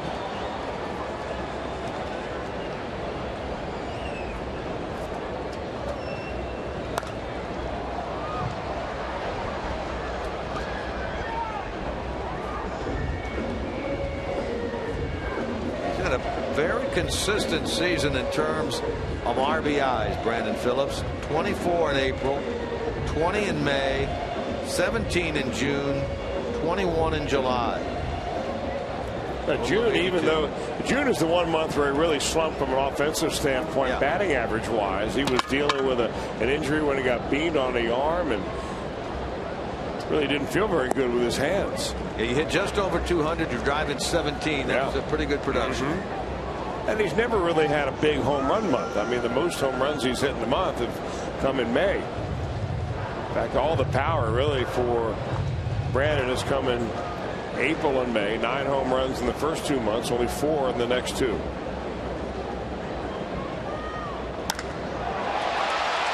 Back goes Jay, on the move, can't get it. Blocks it coming off the wall with his body. Votto being sent to the plate. He will score standing up. There's number 83 for Phillips, and a 5-1 Reds lead.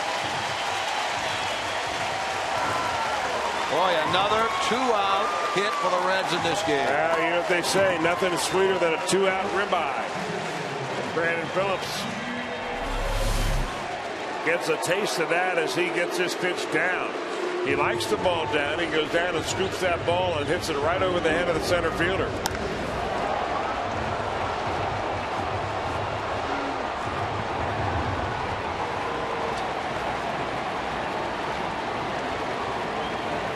Devin Mesoraco, a 2-out, 2-run home run. Brandon Phillips, a 2-out double that drives in a run. And Jack Hanahan, a 2-out single that drives in the first 2 runs. So clutch hitting is the order of the night for the Reds offense tonight. Phillips now becomes the 6th member of this Reds team with 20 or more doubles this year.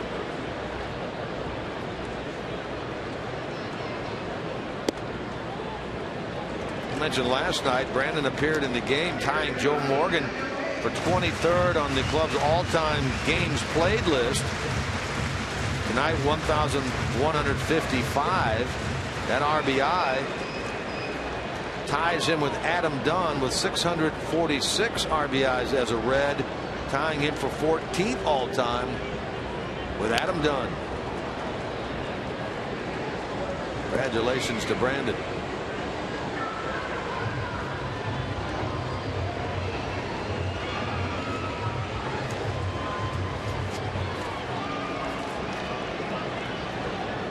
He is, of course, the Reds' all-time leader among second basemen in hits, doubles, homers, and RBIs.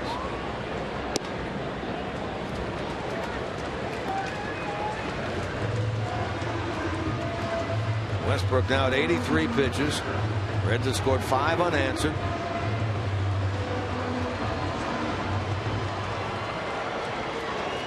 Bruce hit it right to the wall in left his last time.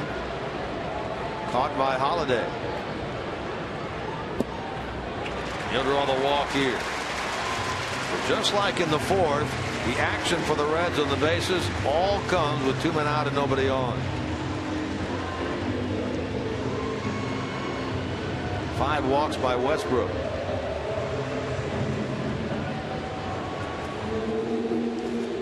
Now a visit out to the mound by Derek Lilliquist, the pitching coach of the Cardinals.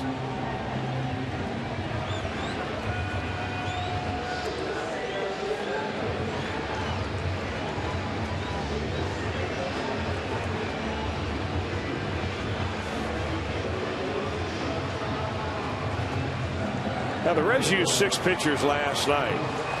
That was after Bronson Arroyo only gave him 3 2/3. Last night for the Cardinals they ran 3 pitchers out there after Shelby Miller, the starter, and he was dominant through the first 5 innings. It could only cover 5 for the Cards.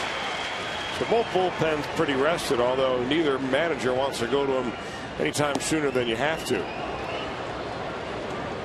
Shelby Miller quoted after the game as saying he simply lost his concentration in the 6th inning with that big lead of 12-0. I wonder if maybe he lost his concentration because of the way he warmed up preparing himself for the 6th inning in somewhat of a peculiar way. Jay did a 360, but will get to the spot right at the edge of the track to haul in that deep drive by Jack Hanahan. Reds had another run, up now 5-1.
scored John Jay, giving the Cardinals a 1-0 lead. For the Reds, they bounce back. Jack Hanahan, just over the reach of the glove of the shortstop Cosma, scored 2. First Heisey, then Votto. Reds owned a 2-1 lead. They added to that on this blow. 7th of the year by Devin Mesoraco into the seats in left. 4-1 Reds. Then Brandon Phillips comes up with RBI number 83 over the head of John Jay in center, scoring Votto for the second time tonight. 5-1 Reds. That's where we stand entering inning number 6. That's tonight's Honda game summary. They've got more runs than they have hit so far in this game. And Holiday leads things off. Tony Cingrani, 92 pitches through 5. He's due up 3rd in the 6th.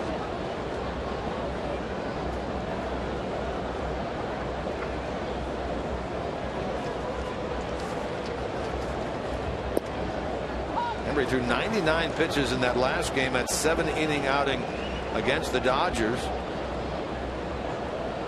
Most he's thrown in a game this year was the start right before that. He threw 118 in that 9-3 win at San Francisco. He'll surpass, it would figure, 100 in this inning. He's at 95 now.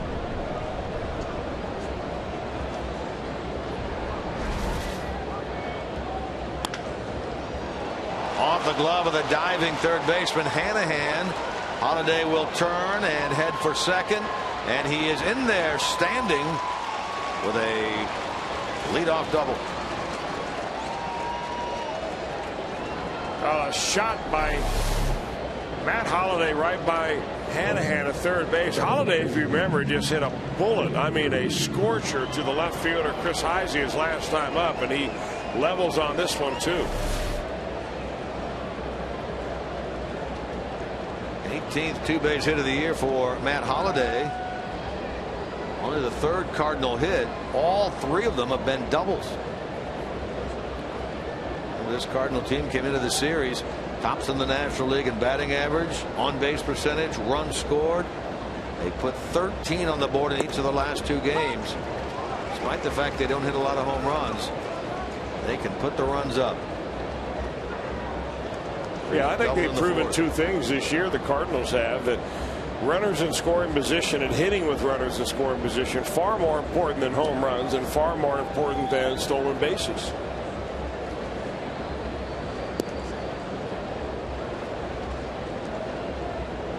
I mean, if you want to call this the year of the pitcher, earned run averages are down, scoring overall a little bit down.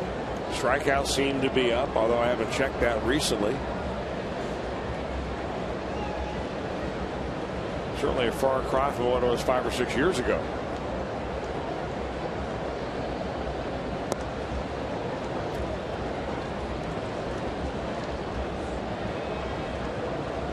Cingrani now about to throw his 100th pitch of the night.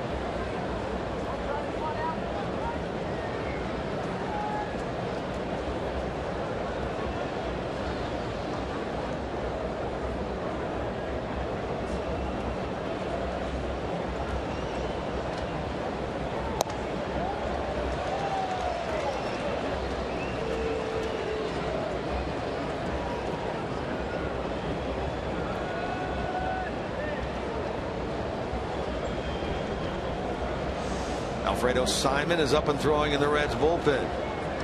He threw an inning in last night's game.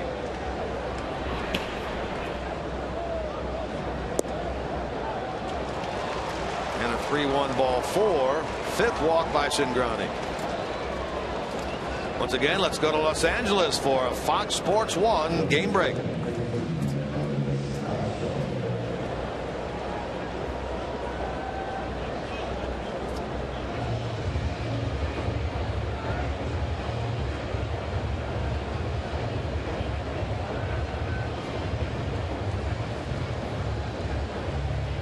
That Pittsburgh team, a 5.5 game lead over the Reds, only a half game bulge over the Cardinals going into action tonight. They try to get back to 22 games up. They're 65-44 going into today, and yes, that is the best record in baseball. A team that has not had a plus 500 season since 1992, trying to snap that streak, and that streak of not being in the playoffs since '92.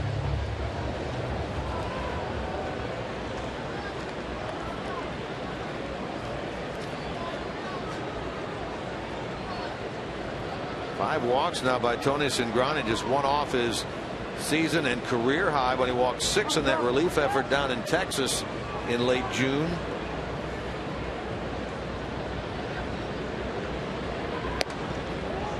Well, there's 5 walks also by the Cardinal pitcher Jake Westbrook. You really wouldn't have figured that at the beginning of this ball game, that we'd have 10 walks in this game already, now only in the 6th inning.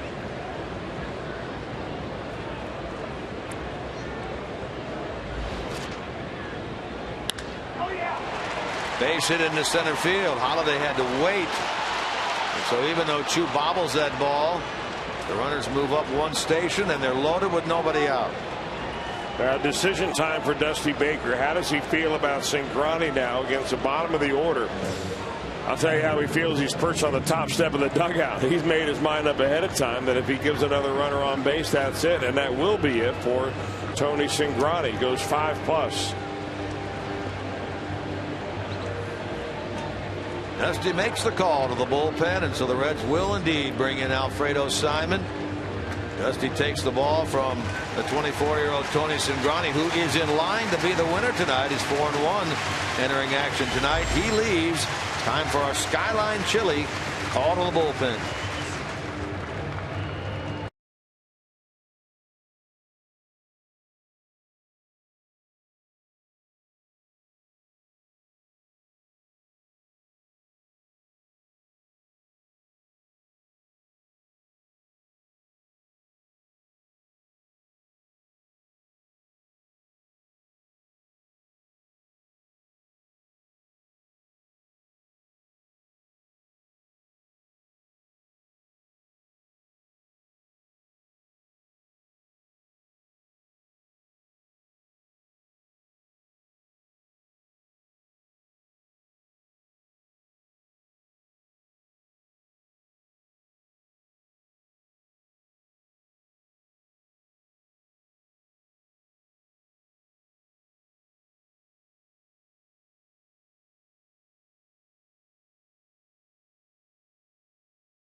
Reds Live pregame brought to you by Ray St. Clair Roofing, and only right here on FSO. 5-1 Reds in front, 6th inning. Tony Cingrani so far 1 run, 4 hits in 5 innings, 5 walks. One of those was intentional. 7 strikeouts, and those runners on all belong to the young left-hander out of Chicago, the Chicago area. Well, there's a lot of ways to rate a reliever, and when you come in with the bases loaded and nobody out, one of the ways is what has he done as far as stranding runners, and he's done a very excellent job this year. Has Alfredo Simon. He's inherited 12. He had stranded 10 of the 12 out there. So wouldn't you love to be able to strand enough to have the Reds keep the lead and to keep a sizable lead? Right now they lead by 4. He came on in the 6th inning last night, retired the side in order following the outing of Curtis Parch. And the starter Bronson Arroyo comes in here, as Chris mentioned, loaded with nobody out.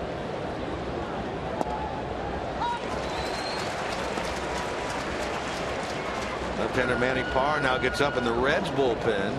Seth Maness is throwing in the Cardinal pen. Bob Johnson 0 for 1 with a walk.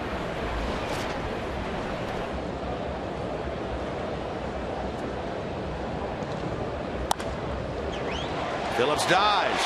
They get one. Wide throw, bounces off the glove of Votto. The Reds get the one out. A run scores. It's 5-2. Nicely done by Brandon Phillips. Got it on to Cozart in time. Zach's throw drifted left of Joey. Well, what a play by Brandon Phillips. I mean, this ball scorched up the middle. He backhands it out of his glove. And that ball just getting by Joey Votto, but no harm done right there.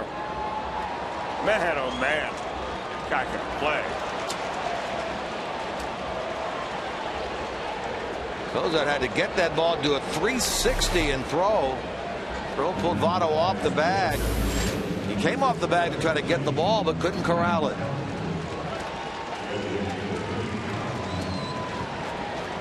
Give an RBI to Rob Johnson. Reaches on the fielder's choice. His first RBI as a Cardinal.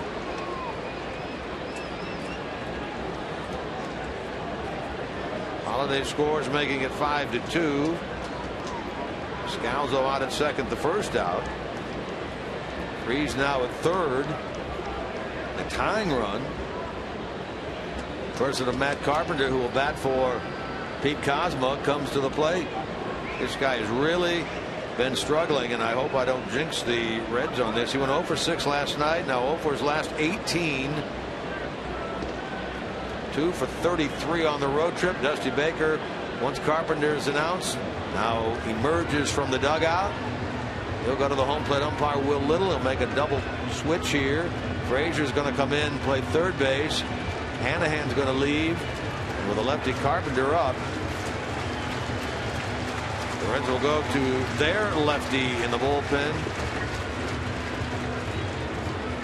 And that, of course,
double switch made, as we mentioned, bringing Todd Frazier into the game at third. He'll bat out of the 9 spot. Manny Parr comes in to pitch. He'll bat in the spot previously occupied by Jack Hanahan, the 6th spot.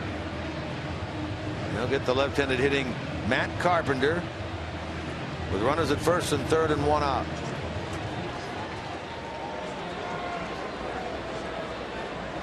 Now, Manny Parr has been awfully good. In fact, he broke his long string of scoreless appearances that went for more than a month. In fact, it was just about a month and a half in San Diego.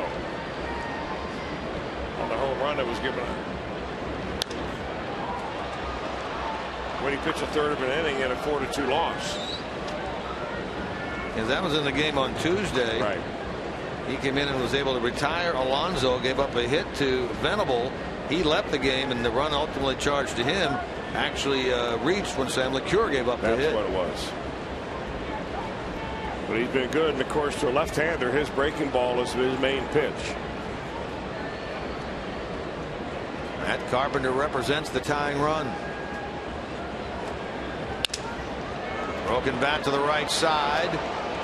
Get the out at first. It's now 5-3. It's scoring from third is David Freese. Give an RBI to Matt Carpenter. Now the pitcher spot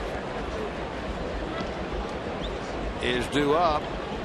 Brock Peterson will come off the bench and bat for Jake Westbrook.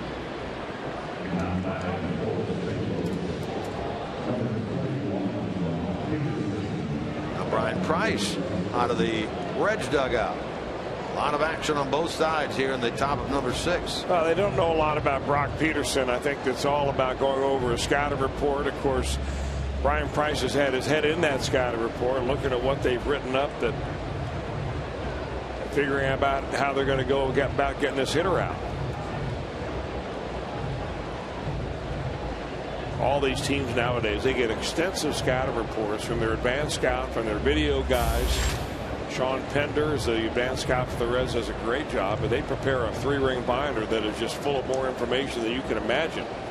Even if they only come in and play a 2-game series, you're going to get a full report. Peterson did appear in the game last night, pinch hit in the 7th inning, then stayed in, had 2 plate appearances, a walk and a single. It's the guy we talked about last night, a long time minor leaguer. First big league hit came on the 24th of July against Philadelphia. Recalled from Memphis just this past Wednesday. He's been up and down a couple of times this year.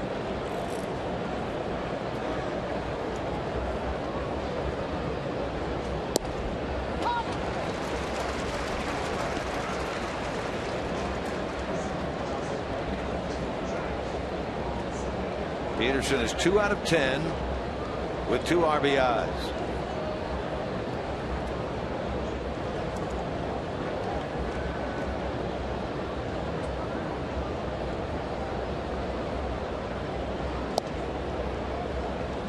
Now he's ahead 2-1.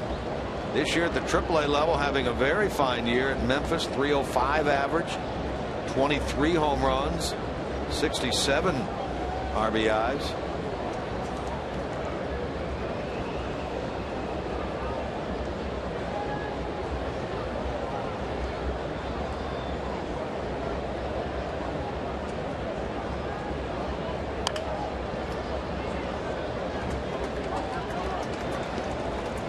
Trying to get the final out here in the top of the 6th.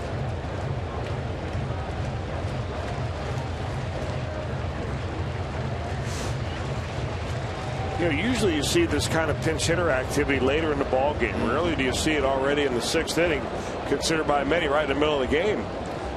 That's how important these games are to each of these ball clubs.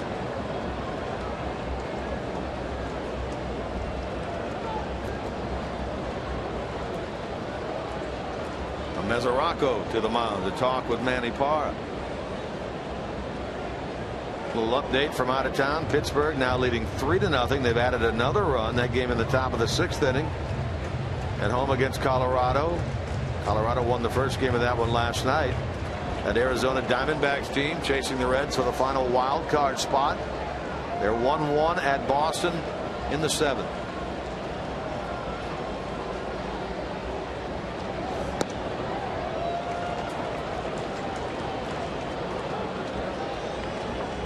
The lefty John Jay waits on deck.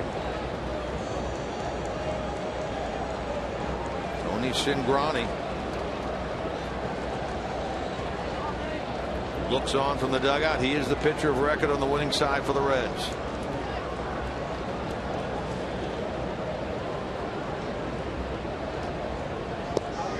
Chased a ball outside. Peterson, the pinch hitter, strikes out. Manny Parra does the job, and the lead intact as we go to the bottom of the 6th.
August the 10th, they take on the San Diego Padres.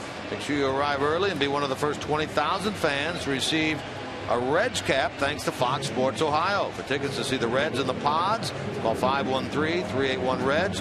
Visit select Kroger locations or log on to reds.com/tickets. You notice, and we mentioned it last night, the green involved in those hats. August the 10th is Irish Heritage Night here at the ballpark, and the hats are made of recycled material. So they're green for Irish Heritage, and think green. Recycled shillelaghs went into making those hats. You're always got the answer, don't you? Top of your game as usual. Broken bat base hit by Kozar starts the bottom of the 6th inning. New pitcher on is Seth Maness for St. Louis. They also made a couple of other changes. Matt Carpenter stayed in. He's now at second base. Daniel Descalzo, who had been at second, moves to short. Cosmo out of the game, and Maness is the man on the mound. Maness comes in and he promptly saws off Zach Kozart. The bat went flying into the stands. I mean, handle, jagged edge, and everything. Nobody hurt in there. So it's all good for everybody, Reds fans and for Kozart, who leads it off with a single. It gives the Reds now as many hits as they have runs. 5 of them.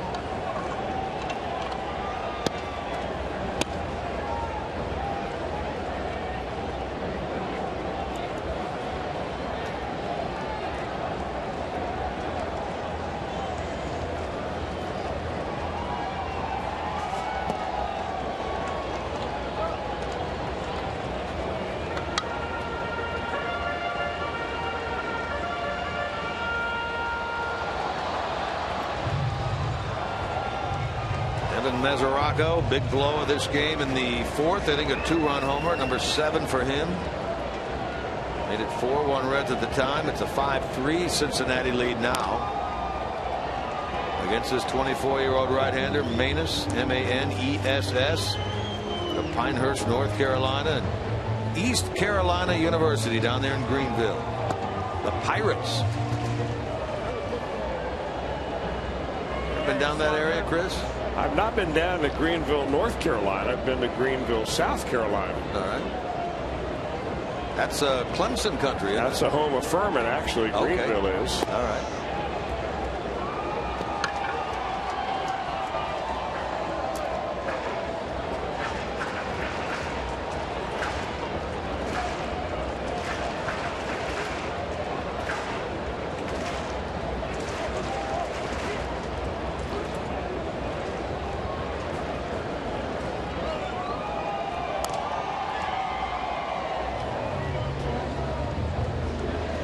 We talked about the starter last night that the Cardinals had out there. Shelby Miller lost his control or his concentration in the 6th inning. Well, that is Mike Matheny. He's the manager warming up the pitcher in between innings.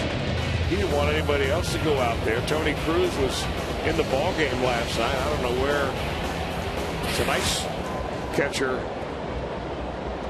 Rob Johnson was. He may have been down in the bullpen. Cued to first, and Craig makes the play. Well, it's not like Matheny hasn't done that once or twice in his lifetime. Well, once or twice in his 13-year major league career as a catcher. Longtime catcher with the Cardinals. Off of 3 or 4 different ball clubs, including San Francisco, Toronto. Won a couple of Gold Gloves. But it was kind of interesting, though, that as Shelby Miller said, he lost his concentration there in the 6th inning. I doubt that there's any kind of correlation between the fact that who warmed him up and who losing concentration, but you just never know what little thing gets you off kilter. Frazier batting for the first time. He came in as part of the double switch when Parra entered the game, took over at third, batting in the 9 spot. Frazier last night 0 for 4, extending his current woes to 0 for his last 24.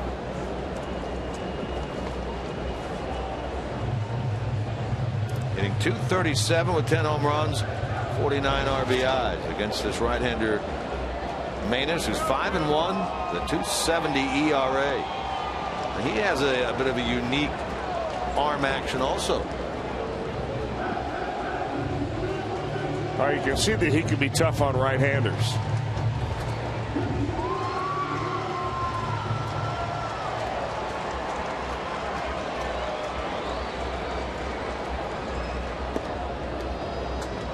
He almost cocks that thing behind his head like a catcher, doesn't he? Yeah, he does. He kind of shows you the ball up behind his head right there, but not really a long stride. Kind of a guy that throws with a lot of arm action and not a lot of body.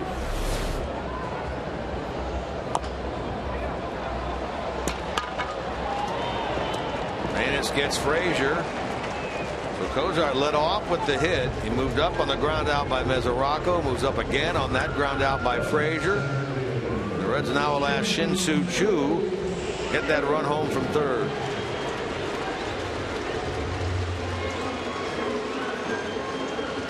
The way things have gone tonight for the Reds, in that they scored all of their runs, 5 of them with 2 men out. See if Choo can get it done. He's 0 for 3 with a couple of strikeouts. Inning is 1 for his last 15.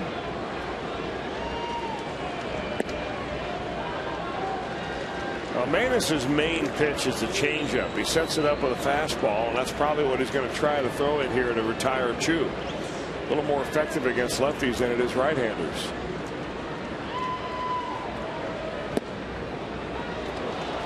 Got a little movement on that fastball. That looks like a Sam LeCure special. Sure did. Choo disagreed. Mentioned earlier, Choo has the 2nd best average in the National League against right-handed pitchers. Choo has been disagreeing with Will Little since the first inning. Sure has.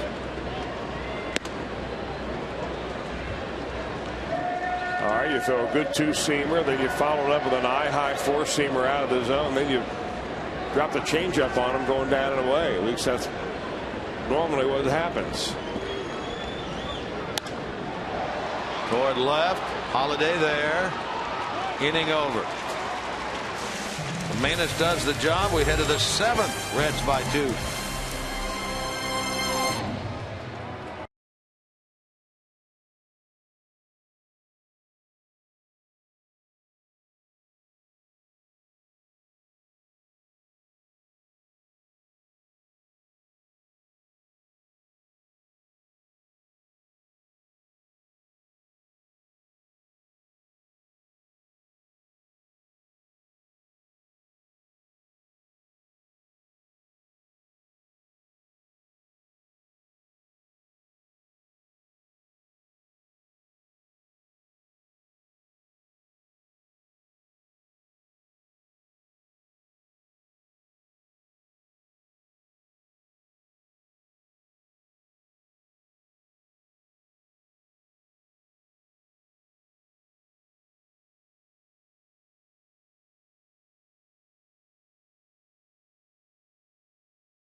Tonight, the Reds and the Padres begin a 3-game series.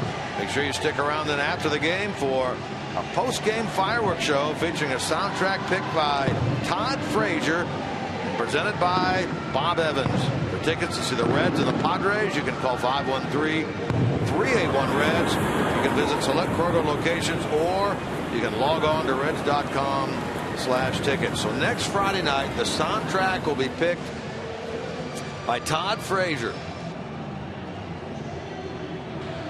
Think there won't be some Frank Sinatra involved in that? I imagine so. He's walk-up music as Frank Sinatra.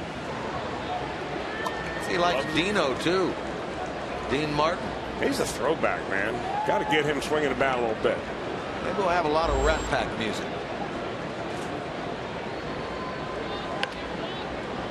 Bunt, but right back to the mound, and so Parra gets John Jay to start the 7th. has not been a good night for Jay ever since the first inning went by. He walked to lead the ball game off for the Cardinals and ended up coming around to score on a Beltran double, but has not looked good at the plate, and that's a gimme out right there. That will be Carlos Beltran.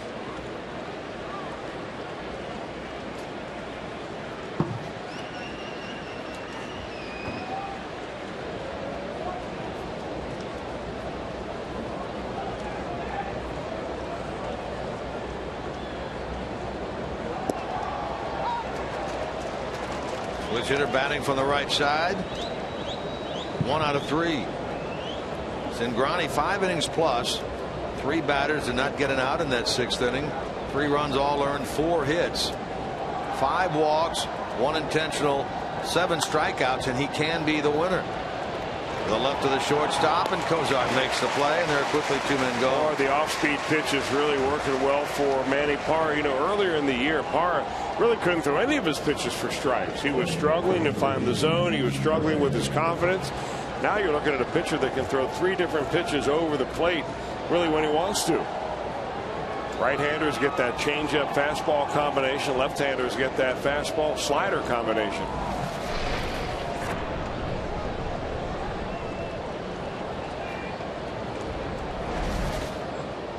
Here he is right now at an inning and a third.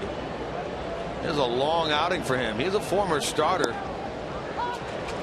who has spent most of his time in the last 2 years out of the bullpen. You got to look back all the way to July the 5th, just shy of a month ago, the last time he worked more than an inning. And if he gets an out here, meaning he would go an inning and 2/3, be his longest outing since his first 2 appearances of the year back in April 5 and April 9, when he went 2 innings in each one of those appearances.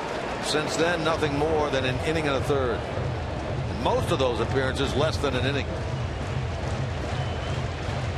Well, he's been the go-to loogie, the left-handed only guy. When Sean Marshall went on the disabled list, you have to have some left-hander down there to be a good matchup against the best left-handers on the other team, and Parra is the guy that has been called on to do that.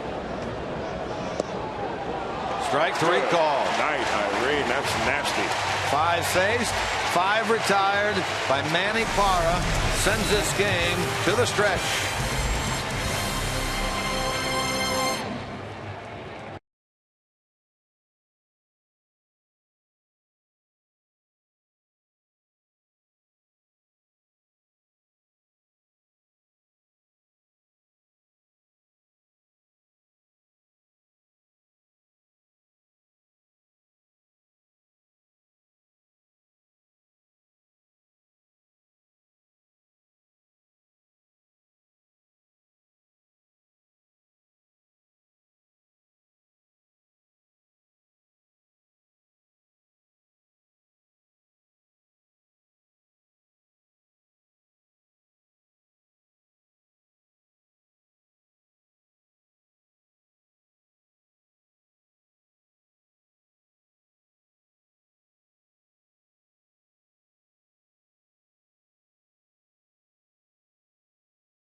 Bottom of the 7th inning from Great American Ballpark. Reds in front 5-3. They took the lead on a 2-run single to center by Jack Hanahan in the bottom of the 1st. and have not trailed since that time. Great job by Manny Parra. Wow, he did a terrific number out there in the Cardinals. 5 batters faced, retired them all. Now the Reds will go about trying to get some more offense here against this right-hander Seth Maness, who faced 4, retired 3 in the 6th inning. He gets Heisey, Votto, and Phillips. Bottom of number 7.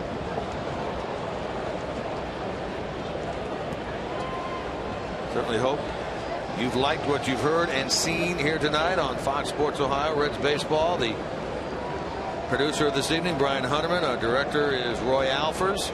Reds Live produced by Kent Dreamweaver. Associate producers Matt Sigafus, Alan Layton. There's a coordinating producer for Reds Baseball, Bob Pennell. The executive producer is Tom Farmer. Stage manager, as always, up here in the booth, the good Reverend Jesse Jackson. That'd be the unreverend. Depends on who you're talking to and what time of night it is, I guess. That one caught Heisey. He'll take first base, so the leadoff man on. Taking one for the team right there. Heisey not backing out at all against a bottom hand and right off the wrist. No problem. He's on base the second time tonight.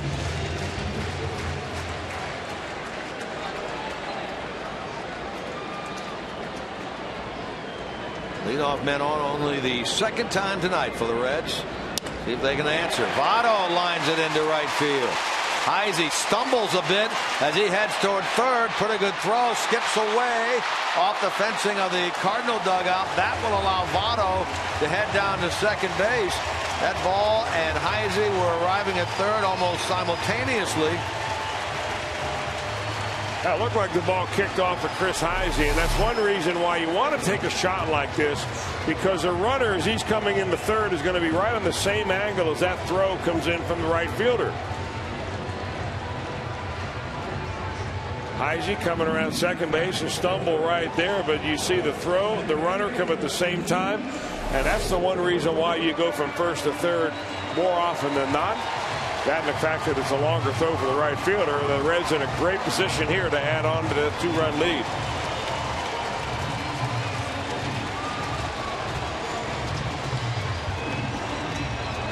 Votto now been on base in 9 of his last 10 plate appearances. Now has a hit in 11 of his last 13 games. And yeah, big opportunity presenting itself right here. Votto and you got second. the middle of the lineup coming up, you know, with Phillips, Bruce. Those are the guys you want. They're going to take the bat right out of Brandon Phillips' hands, as you would expect. Try to set up a double play ball. 6th walk given to the Reds tonight.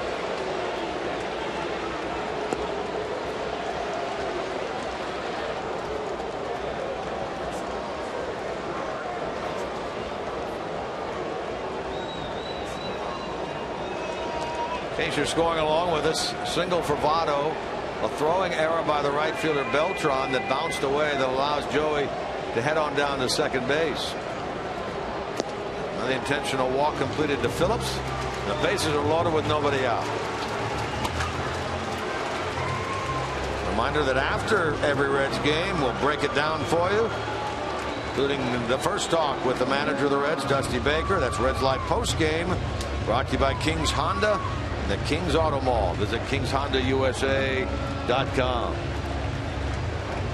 Out to the mound comes Mike Matheny, the manager. Exiting is Seth Maness.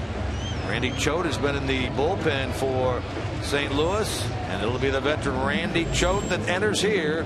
Bases loaded, nobody out, bottom of the 7th.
opportunity here with the bases loaded, nobody out.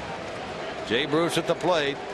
And Randy Choate, the left-hander, in. The managers are always trying to play percentages, and the percentage here for the Cardinals is that he holds left-handers to a low batting average. That's why Choate is in there. But Jay Bruce has hit left-handers better this year than he's hit right-handers. So that strategy just may backfire for Mike Matheny. We'll see how it goes.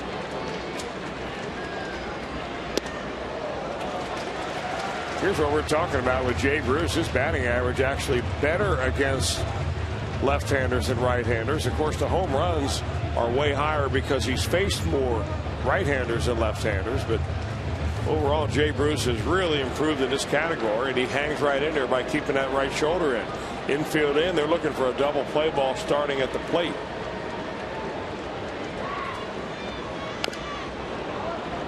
Got a grounder, but it was off his foot.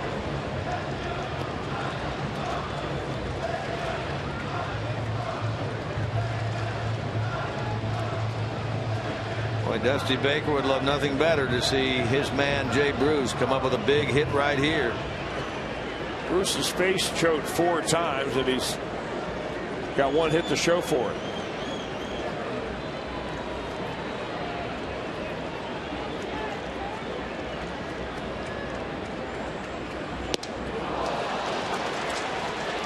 Now, Choate is an example of one of these guys that you would call a loogie, which is a left-handed only one guy. He comes in, he usually has at the end of the year more games appeared in than he has innings pitched. This year he's been in 40 ball games. He's only pitched 23 innings, so he comes in very selective as to who they're going to pitch him to. They do have a right-hander, Blazek, up in the bullpen. And he chews Jay up and sends him back to the dugout.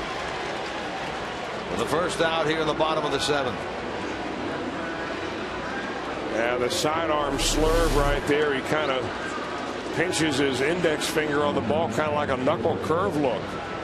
You see that finger sticking up. He drops sidearm. He throws that sidewinder in there to Jay Bruce and gets a strikeout.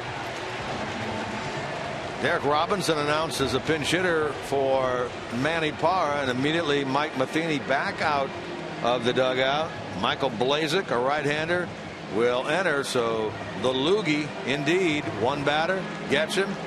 Choate leaves. Bases loaded, 1 out. And there'll be a right-hander coming into the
up and deciding the next Hall of Famer for 2014. So between now and August the 31st, cast your vote for either Jeff Brantley, John Franco, Danny Graves, Ken Griffey Jr., or Reggie Sanders at the Hall of Fame, Great American Ballpark, or by logging on to redsmuseum.org. You can vote. Remember, every other year, induction ceremonies into the Reds Hall of Fame, and those are the 5 modern day players you have to choose from for next summer.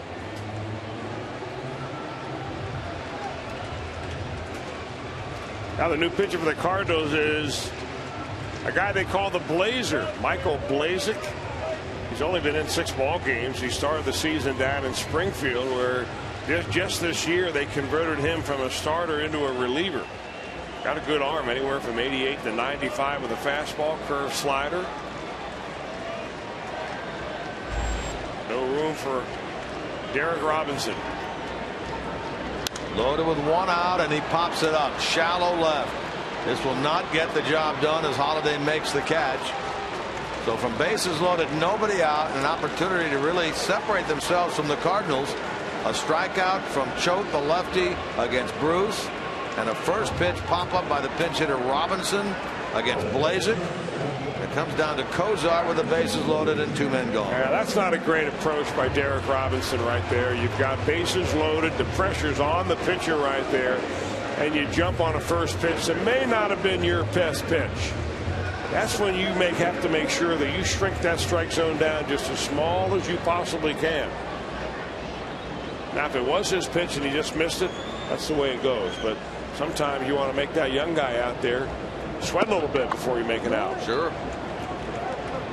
Now it's Kozar. He's hit the ball hard twice in this game. Back in the first, he lined out to third and freeze. In the 6th inning, single in the left center field.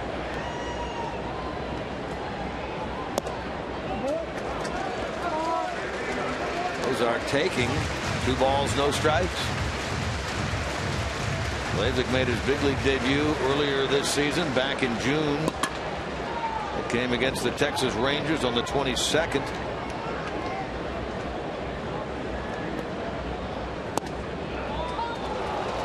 Borderline 2-1.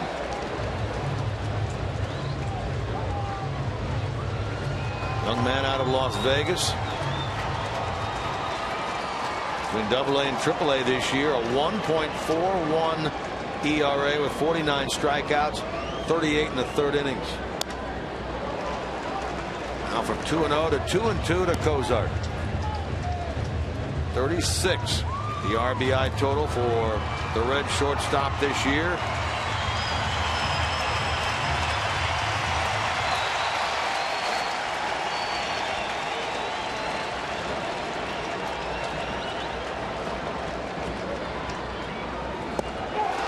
And he got him. Well, the Reds loaded him up with nobody out. They cannot push a run across.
Pediatric Cancer Center in the country, according to U.S. News and World Report's 2013 Best Children's Hospitals. And by Chevy. Stop into your Tri-State Chevy dealer today and check out their full line of fuel-efficient vehicles.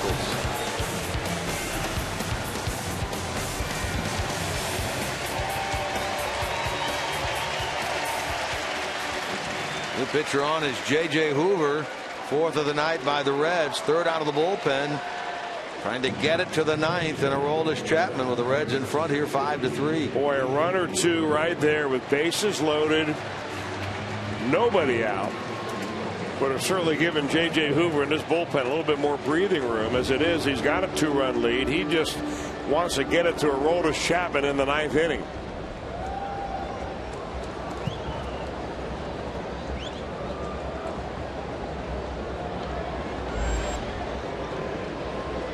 Hoover will get the heart of the Cardinal order. Holiday, Freeze, Descalzo. 4, 5, 6.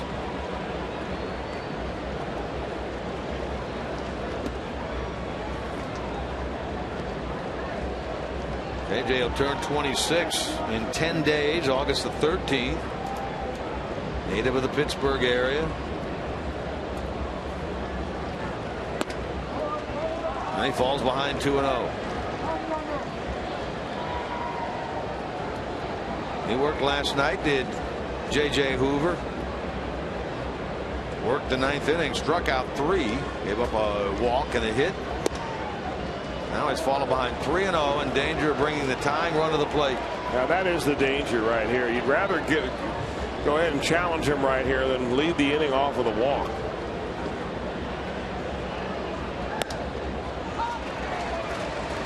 Chapman is up in the bullpen. Maybe this is the night. And we see Dusty Baker, and he's talked about it a little bit. He brings in Chapman for more than an inning. Borderline goes the way of Hoover and the Reds. Full count. Holiday was ready to take first base.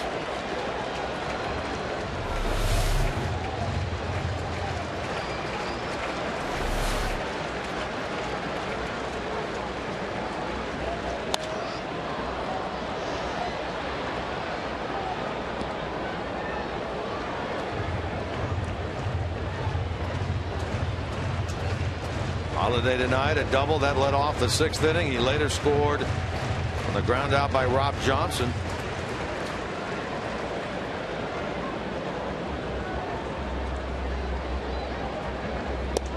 Got him. Good comeback effort there by J.J. Hoover. 10th strikeout of the night for Reds pitching. And he just placed it perfectly. You see where he's throwing that fastball away, away, away. 3 of them in the same spot. And he makes Holiday reach, and he comes up empty.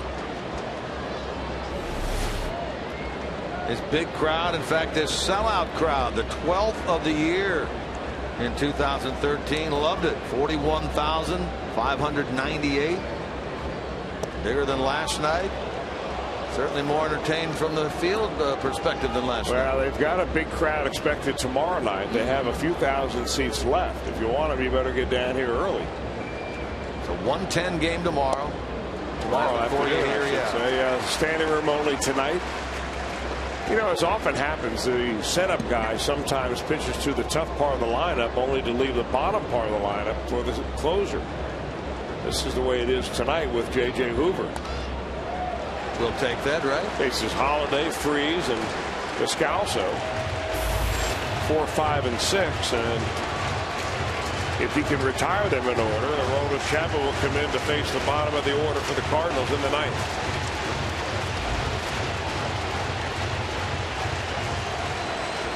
After falling behind Holiday, Hoover got him. He's ahead of Freeze 1 and 2.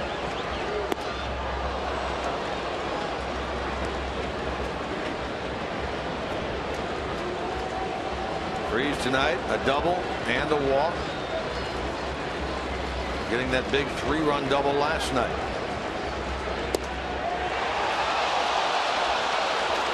Full count. Crowd wishing with their stomachs right there. Oh, yes, they are. It's a pizza strikeout. They didn't get enough of it last night. Oh, they ought to feel pretty confident. Yeah, that's right. I mean, Hoover's got a strikeout pitch, and so does the guy following. Bring on the pizza for the second night in a row. Hoover gets number 11 overall for the Reds.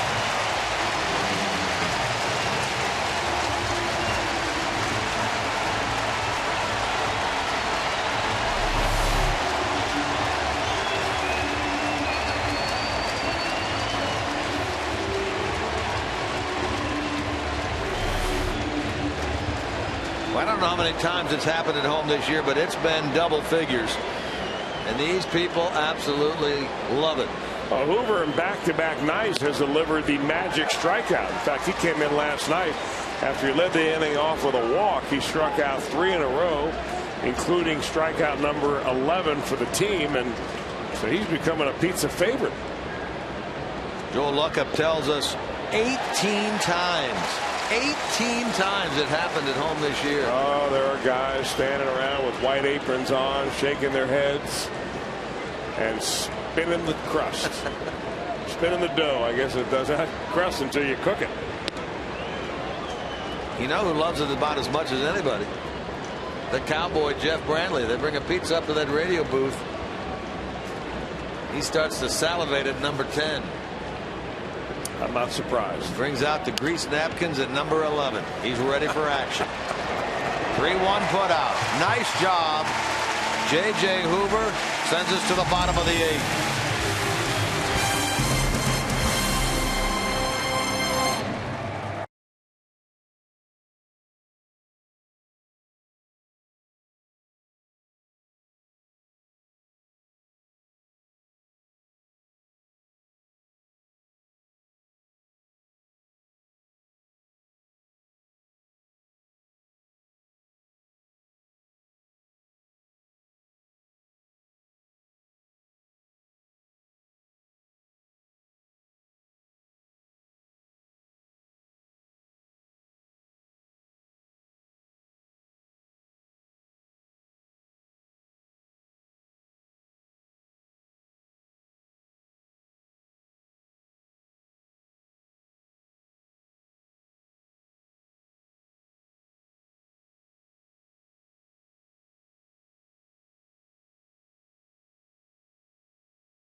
The game off the bat of Devin Mesoraco in the 4th inning.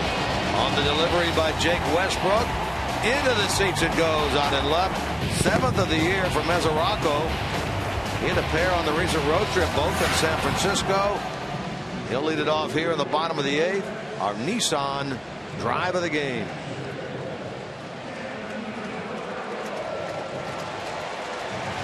Michael Blazek still out there. He came on retired. Robinson on the shallow fly ball to left, and Cozart on the strikeout. They'll leave him stranded for the Reds in the 7th. They've left 8. 2-run game into the bottom of the 8th. Chapman will be ready to work the 9th for Dusty Baker. We'd love to give him a little more breathing room here with something in the bottom of the 8th inning. Mesoraco, then Frazier, then Chu. Remember, Frazier's in the 9 spot.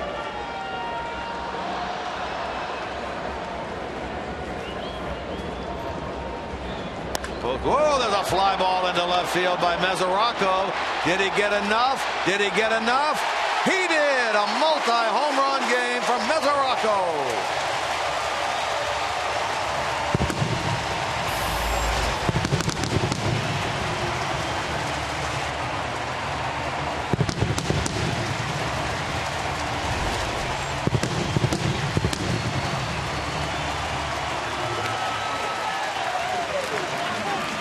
The first multi-home run game of the career of Devin Mesoraco. Well, he looks better and better at the plate. He's staying back. He's using his hands. He's incredibly strong. We already know that.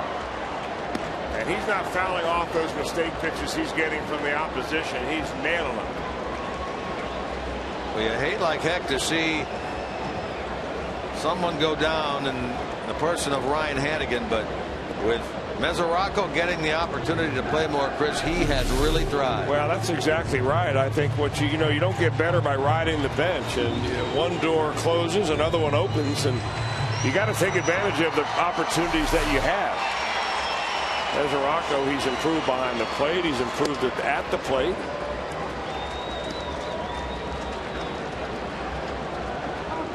Gives the Reds a 3-run lead at 6-3 here in the bottom of the 8th. A little punch down there in that number 8 slot.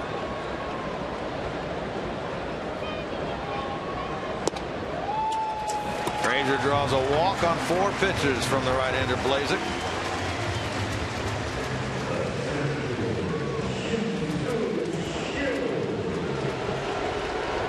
Fox Sports is proud to partner with Johns Hopkins Medicine, one of this year's Fox Sports supports charities. Johns Hopkins is at the forefront of groundbreaking research into autoimmune disorders like multiple sclerosis and lupus. Join us in the fight against autoimmune diseases. Donate now by visiting hopkinsmedicine.org/Fox.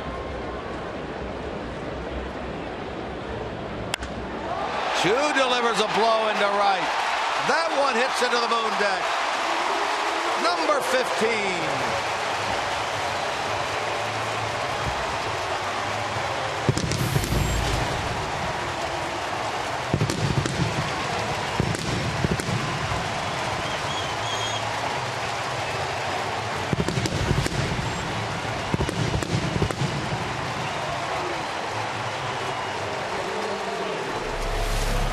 Well, it was officially Fireworks Friday, but the fans are being treated to some fireworks tonight with every Reds home run. They're setting off those M80s out in center field, and Chu goes deep right there with a man on to put 3 on the board this inning for the Reds. Isn't it funny? You get the bases loaded in the 7th inning, nobody out. You cannot get a run.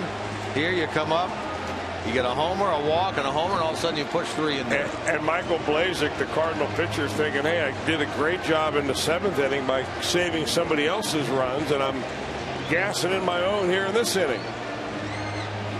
I mentioned the 15th home run of the year for Chu. He's now within 1 of his number from a year ago when he hit 16 with the Indians, and he has an outside shot.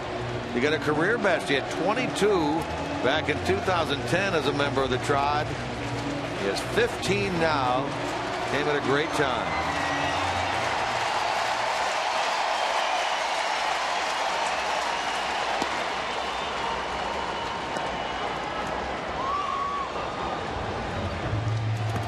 Now it's Heisey. 8-3 Cincinnati. This is no longer obviously a save situation for Aroldis Chapman. He is currently not throwing in the bullpen. Well, he's not pitched since San Diego, the 31st of the month, so he's had several days off, and I imagine that you're going to get him in there just from the standpoint of getting a little rust off of him.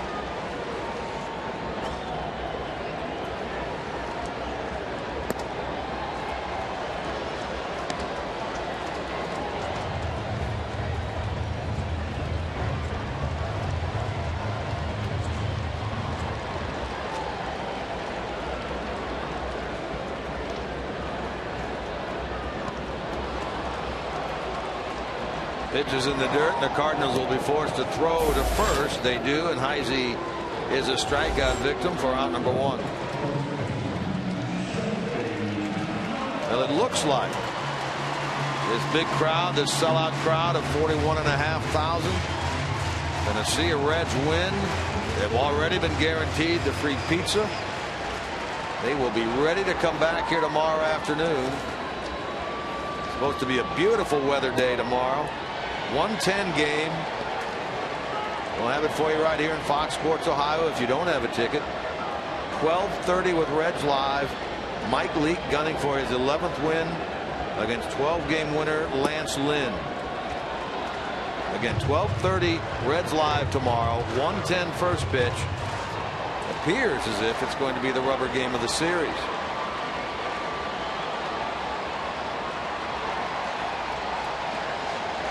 It also appears as if the Reds will be 5.5 games behind Pittsburgh at that point. In the 8th inning in Pittsburgh now, the Pirates lead 5-1 over Colorado. Meanwhile, Boston in the 8th has taken a 3-2 lead over Arizona. Significant. And that the Diamondbacks are the team directly behind the Reds for the final wild card playoff spot. I know it's a long time away. Reds have, 52 games remaining counting tonight, but keep our eye on that kind of stuff. Somebody has to. I'm glad you're there to do it for me. Third time tonight that Votto has drawn a walk.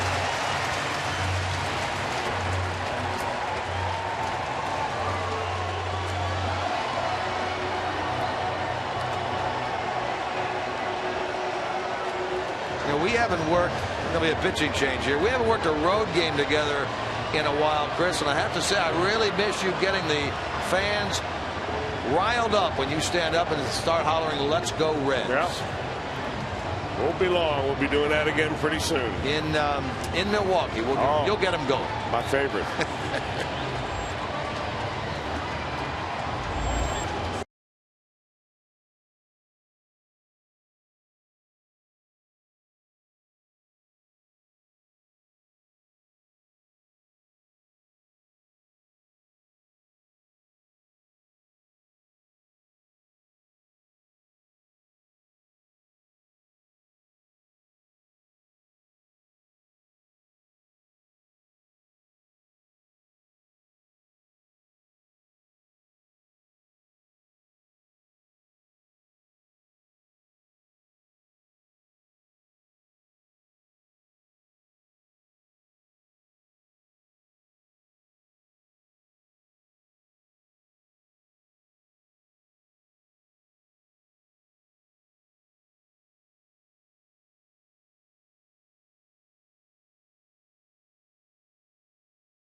John Merrill hot dog play of the game. Top of the 6th inning.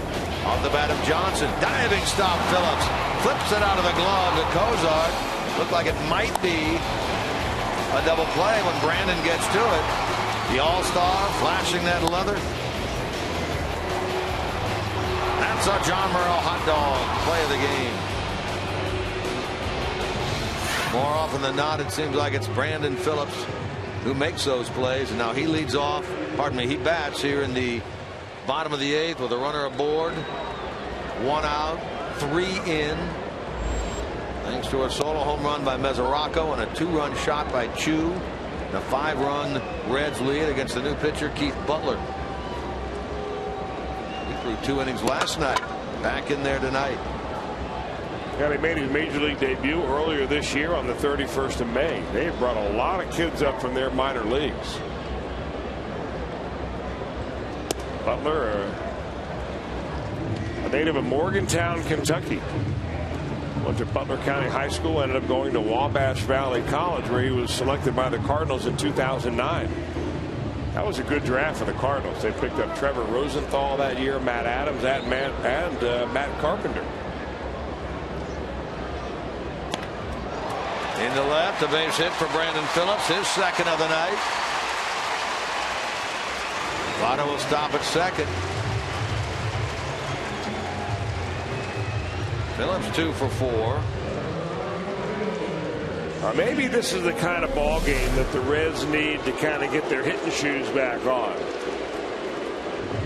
The Cardinals won back-to-back nights of scoring 13, once against the Pirates, once last night in that opener against Reds. Yeah, they had only scored, what, 10 runs in the 7-game losing streak, and put the back-to-back 13s up that Chris is talking about. Coming into this ball game, the Reds had lost 6 of 7. They'd only scored 12 runs total in those 7 ball games, and team batting average was in the 170s. So this offense was certainly in need of a night like this, where you finally, with that 3-run spot in the 8th inning, give yourself a little bit of a lead. And guys begin to have some hits to their credit. Although Jay Bruce has not looked all that great. He's 0 for 2 tonight with a couple of walks. One was intentional. He was a sucker on that sidearm breaking ball from Randy Choate, and he chased that little going away changeup right there from Keith Butler.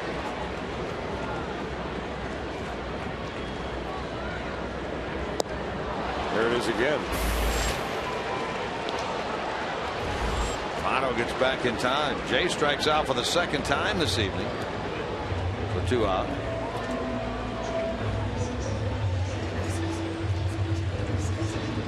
Now Xavier Paul will bat for J.J. Hoover.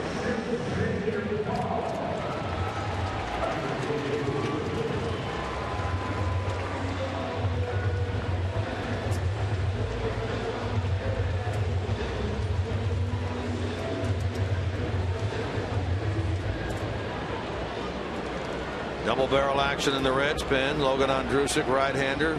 Aroldis Chapman, left-hander. Paul with 2 on and 2 out and 3 in.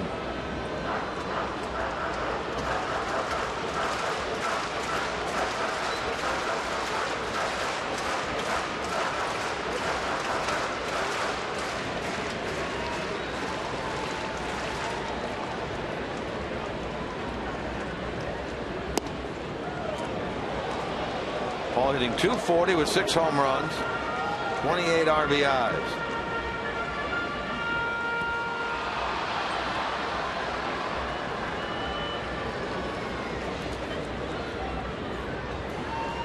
Reds will take at least a 5-run lead into the top of the 9th.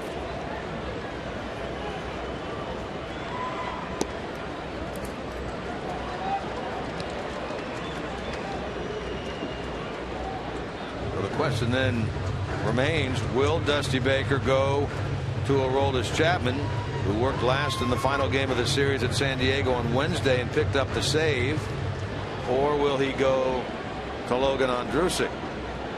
Right-hander Johnson, left-hander Carpenter, the pitcher spot due up in the 9th inning. Off their bench, they have a left-hander Matt Adams, left-hander Adron Chambers, right-hander Tony Cruz, available to Mike Matheny. Dusty Baker mulling it over. Well, I would imagine he's already made up his mind. Paul trying to add to the lead. Missed this one to left, and Holiday is capped under it. We go to the 9th here at Great American Ballpark. 8-3 Cincinnati.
Bullpen and the job they did. First, Manny Parr came on in the 6th inning, gets the strikeout to end the 6th, and then in the 7th inning gets Alan Craig looking after falling behind.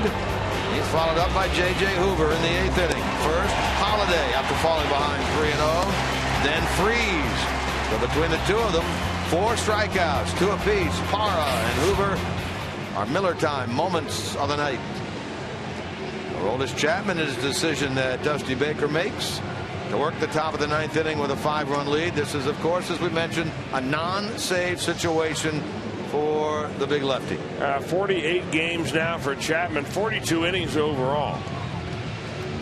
Earned run average has come up a little bit due to some runs that he has given up. A 2-run bomb he gave up in San Diego. He did not pitch in San Francisco. Only pitched 1 time in Los Angeles. That was in a 5-2 Reds win. So a little tune-up job right here for Aroldis. Look at the catcher, Rob Johnson, to lead it off. Johnson tonight 0 for 2. Did pick up an RBI on that terrific play made by Brandon Phillips back in the 6th inning. The only batter faced by Alfredo Simon.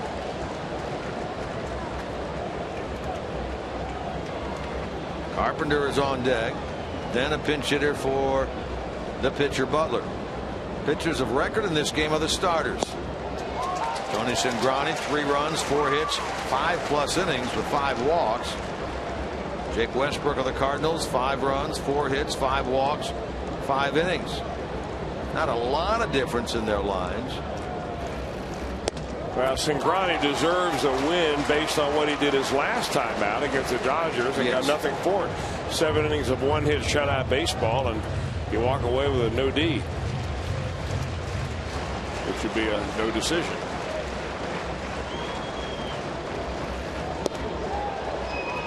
Well, he certainly wasn't as sharp talking about Cingrani as he was in that Dodger game, but after walking the leadoff man and giving up the double, he did a great job to get through the rest of the first, and then 2nd, 3rd, 4th, 5th, he was pretty darn good. Yeah, he's a battler. I mean, that's what you love about him the most. He really battles. Frazier on that one from Johnson. 1 out.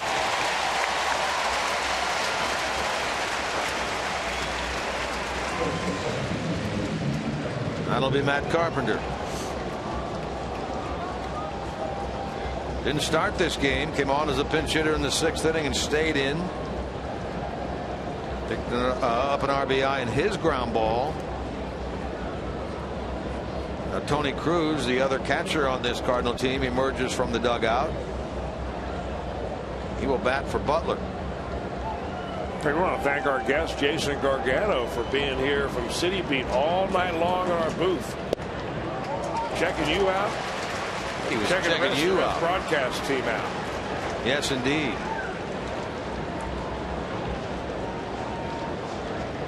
He's thinking to himself, are you kidding me? That's what goes on up there?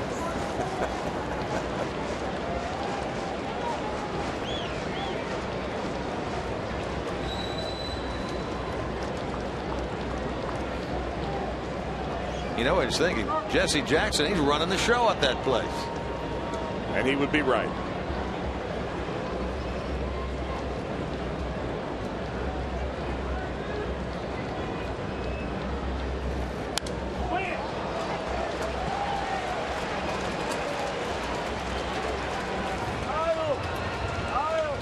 Tomorrow afternoon in the 110 wrap up, Mike Leake 10-4 with a 2.59 will go for the Reds. He has been, and it seems odd to say, he's been the ace of this staff. Yeah. As far as consistency goes, he's had a remarkable year.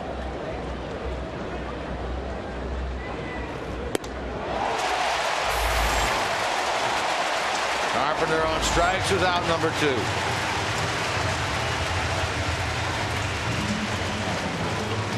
You just go right up the ladder and you dial it up at 101.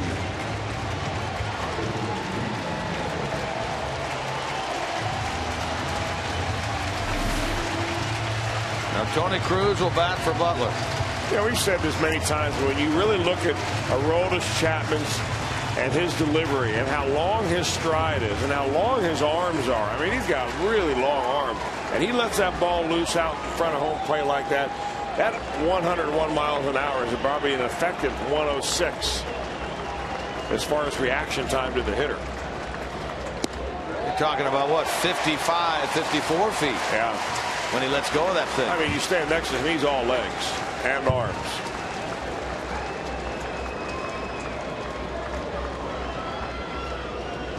Tony Cruz started last night, went 0 for 4.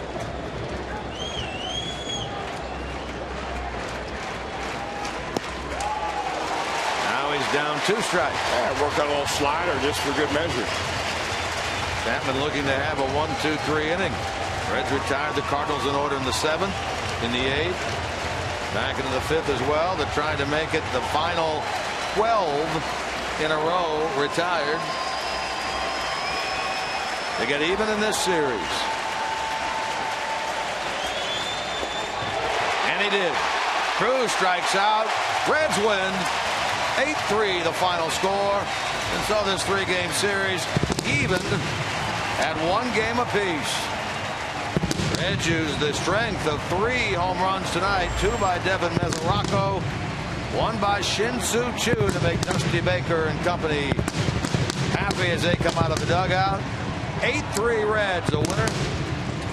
Back with more from the ballpark right after this.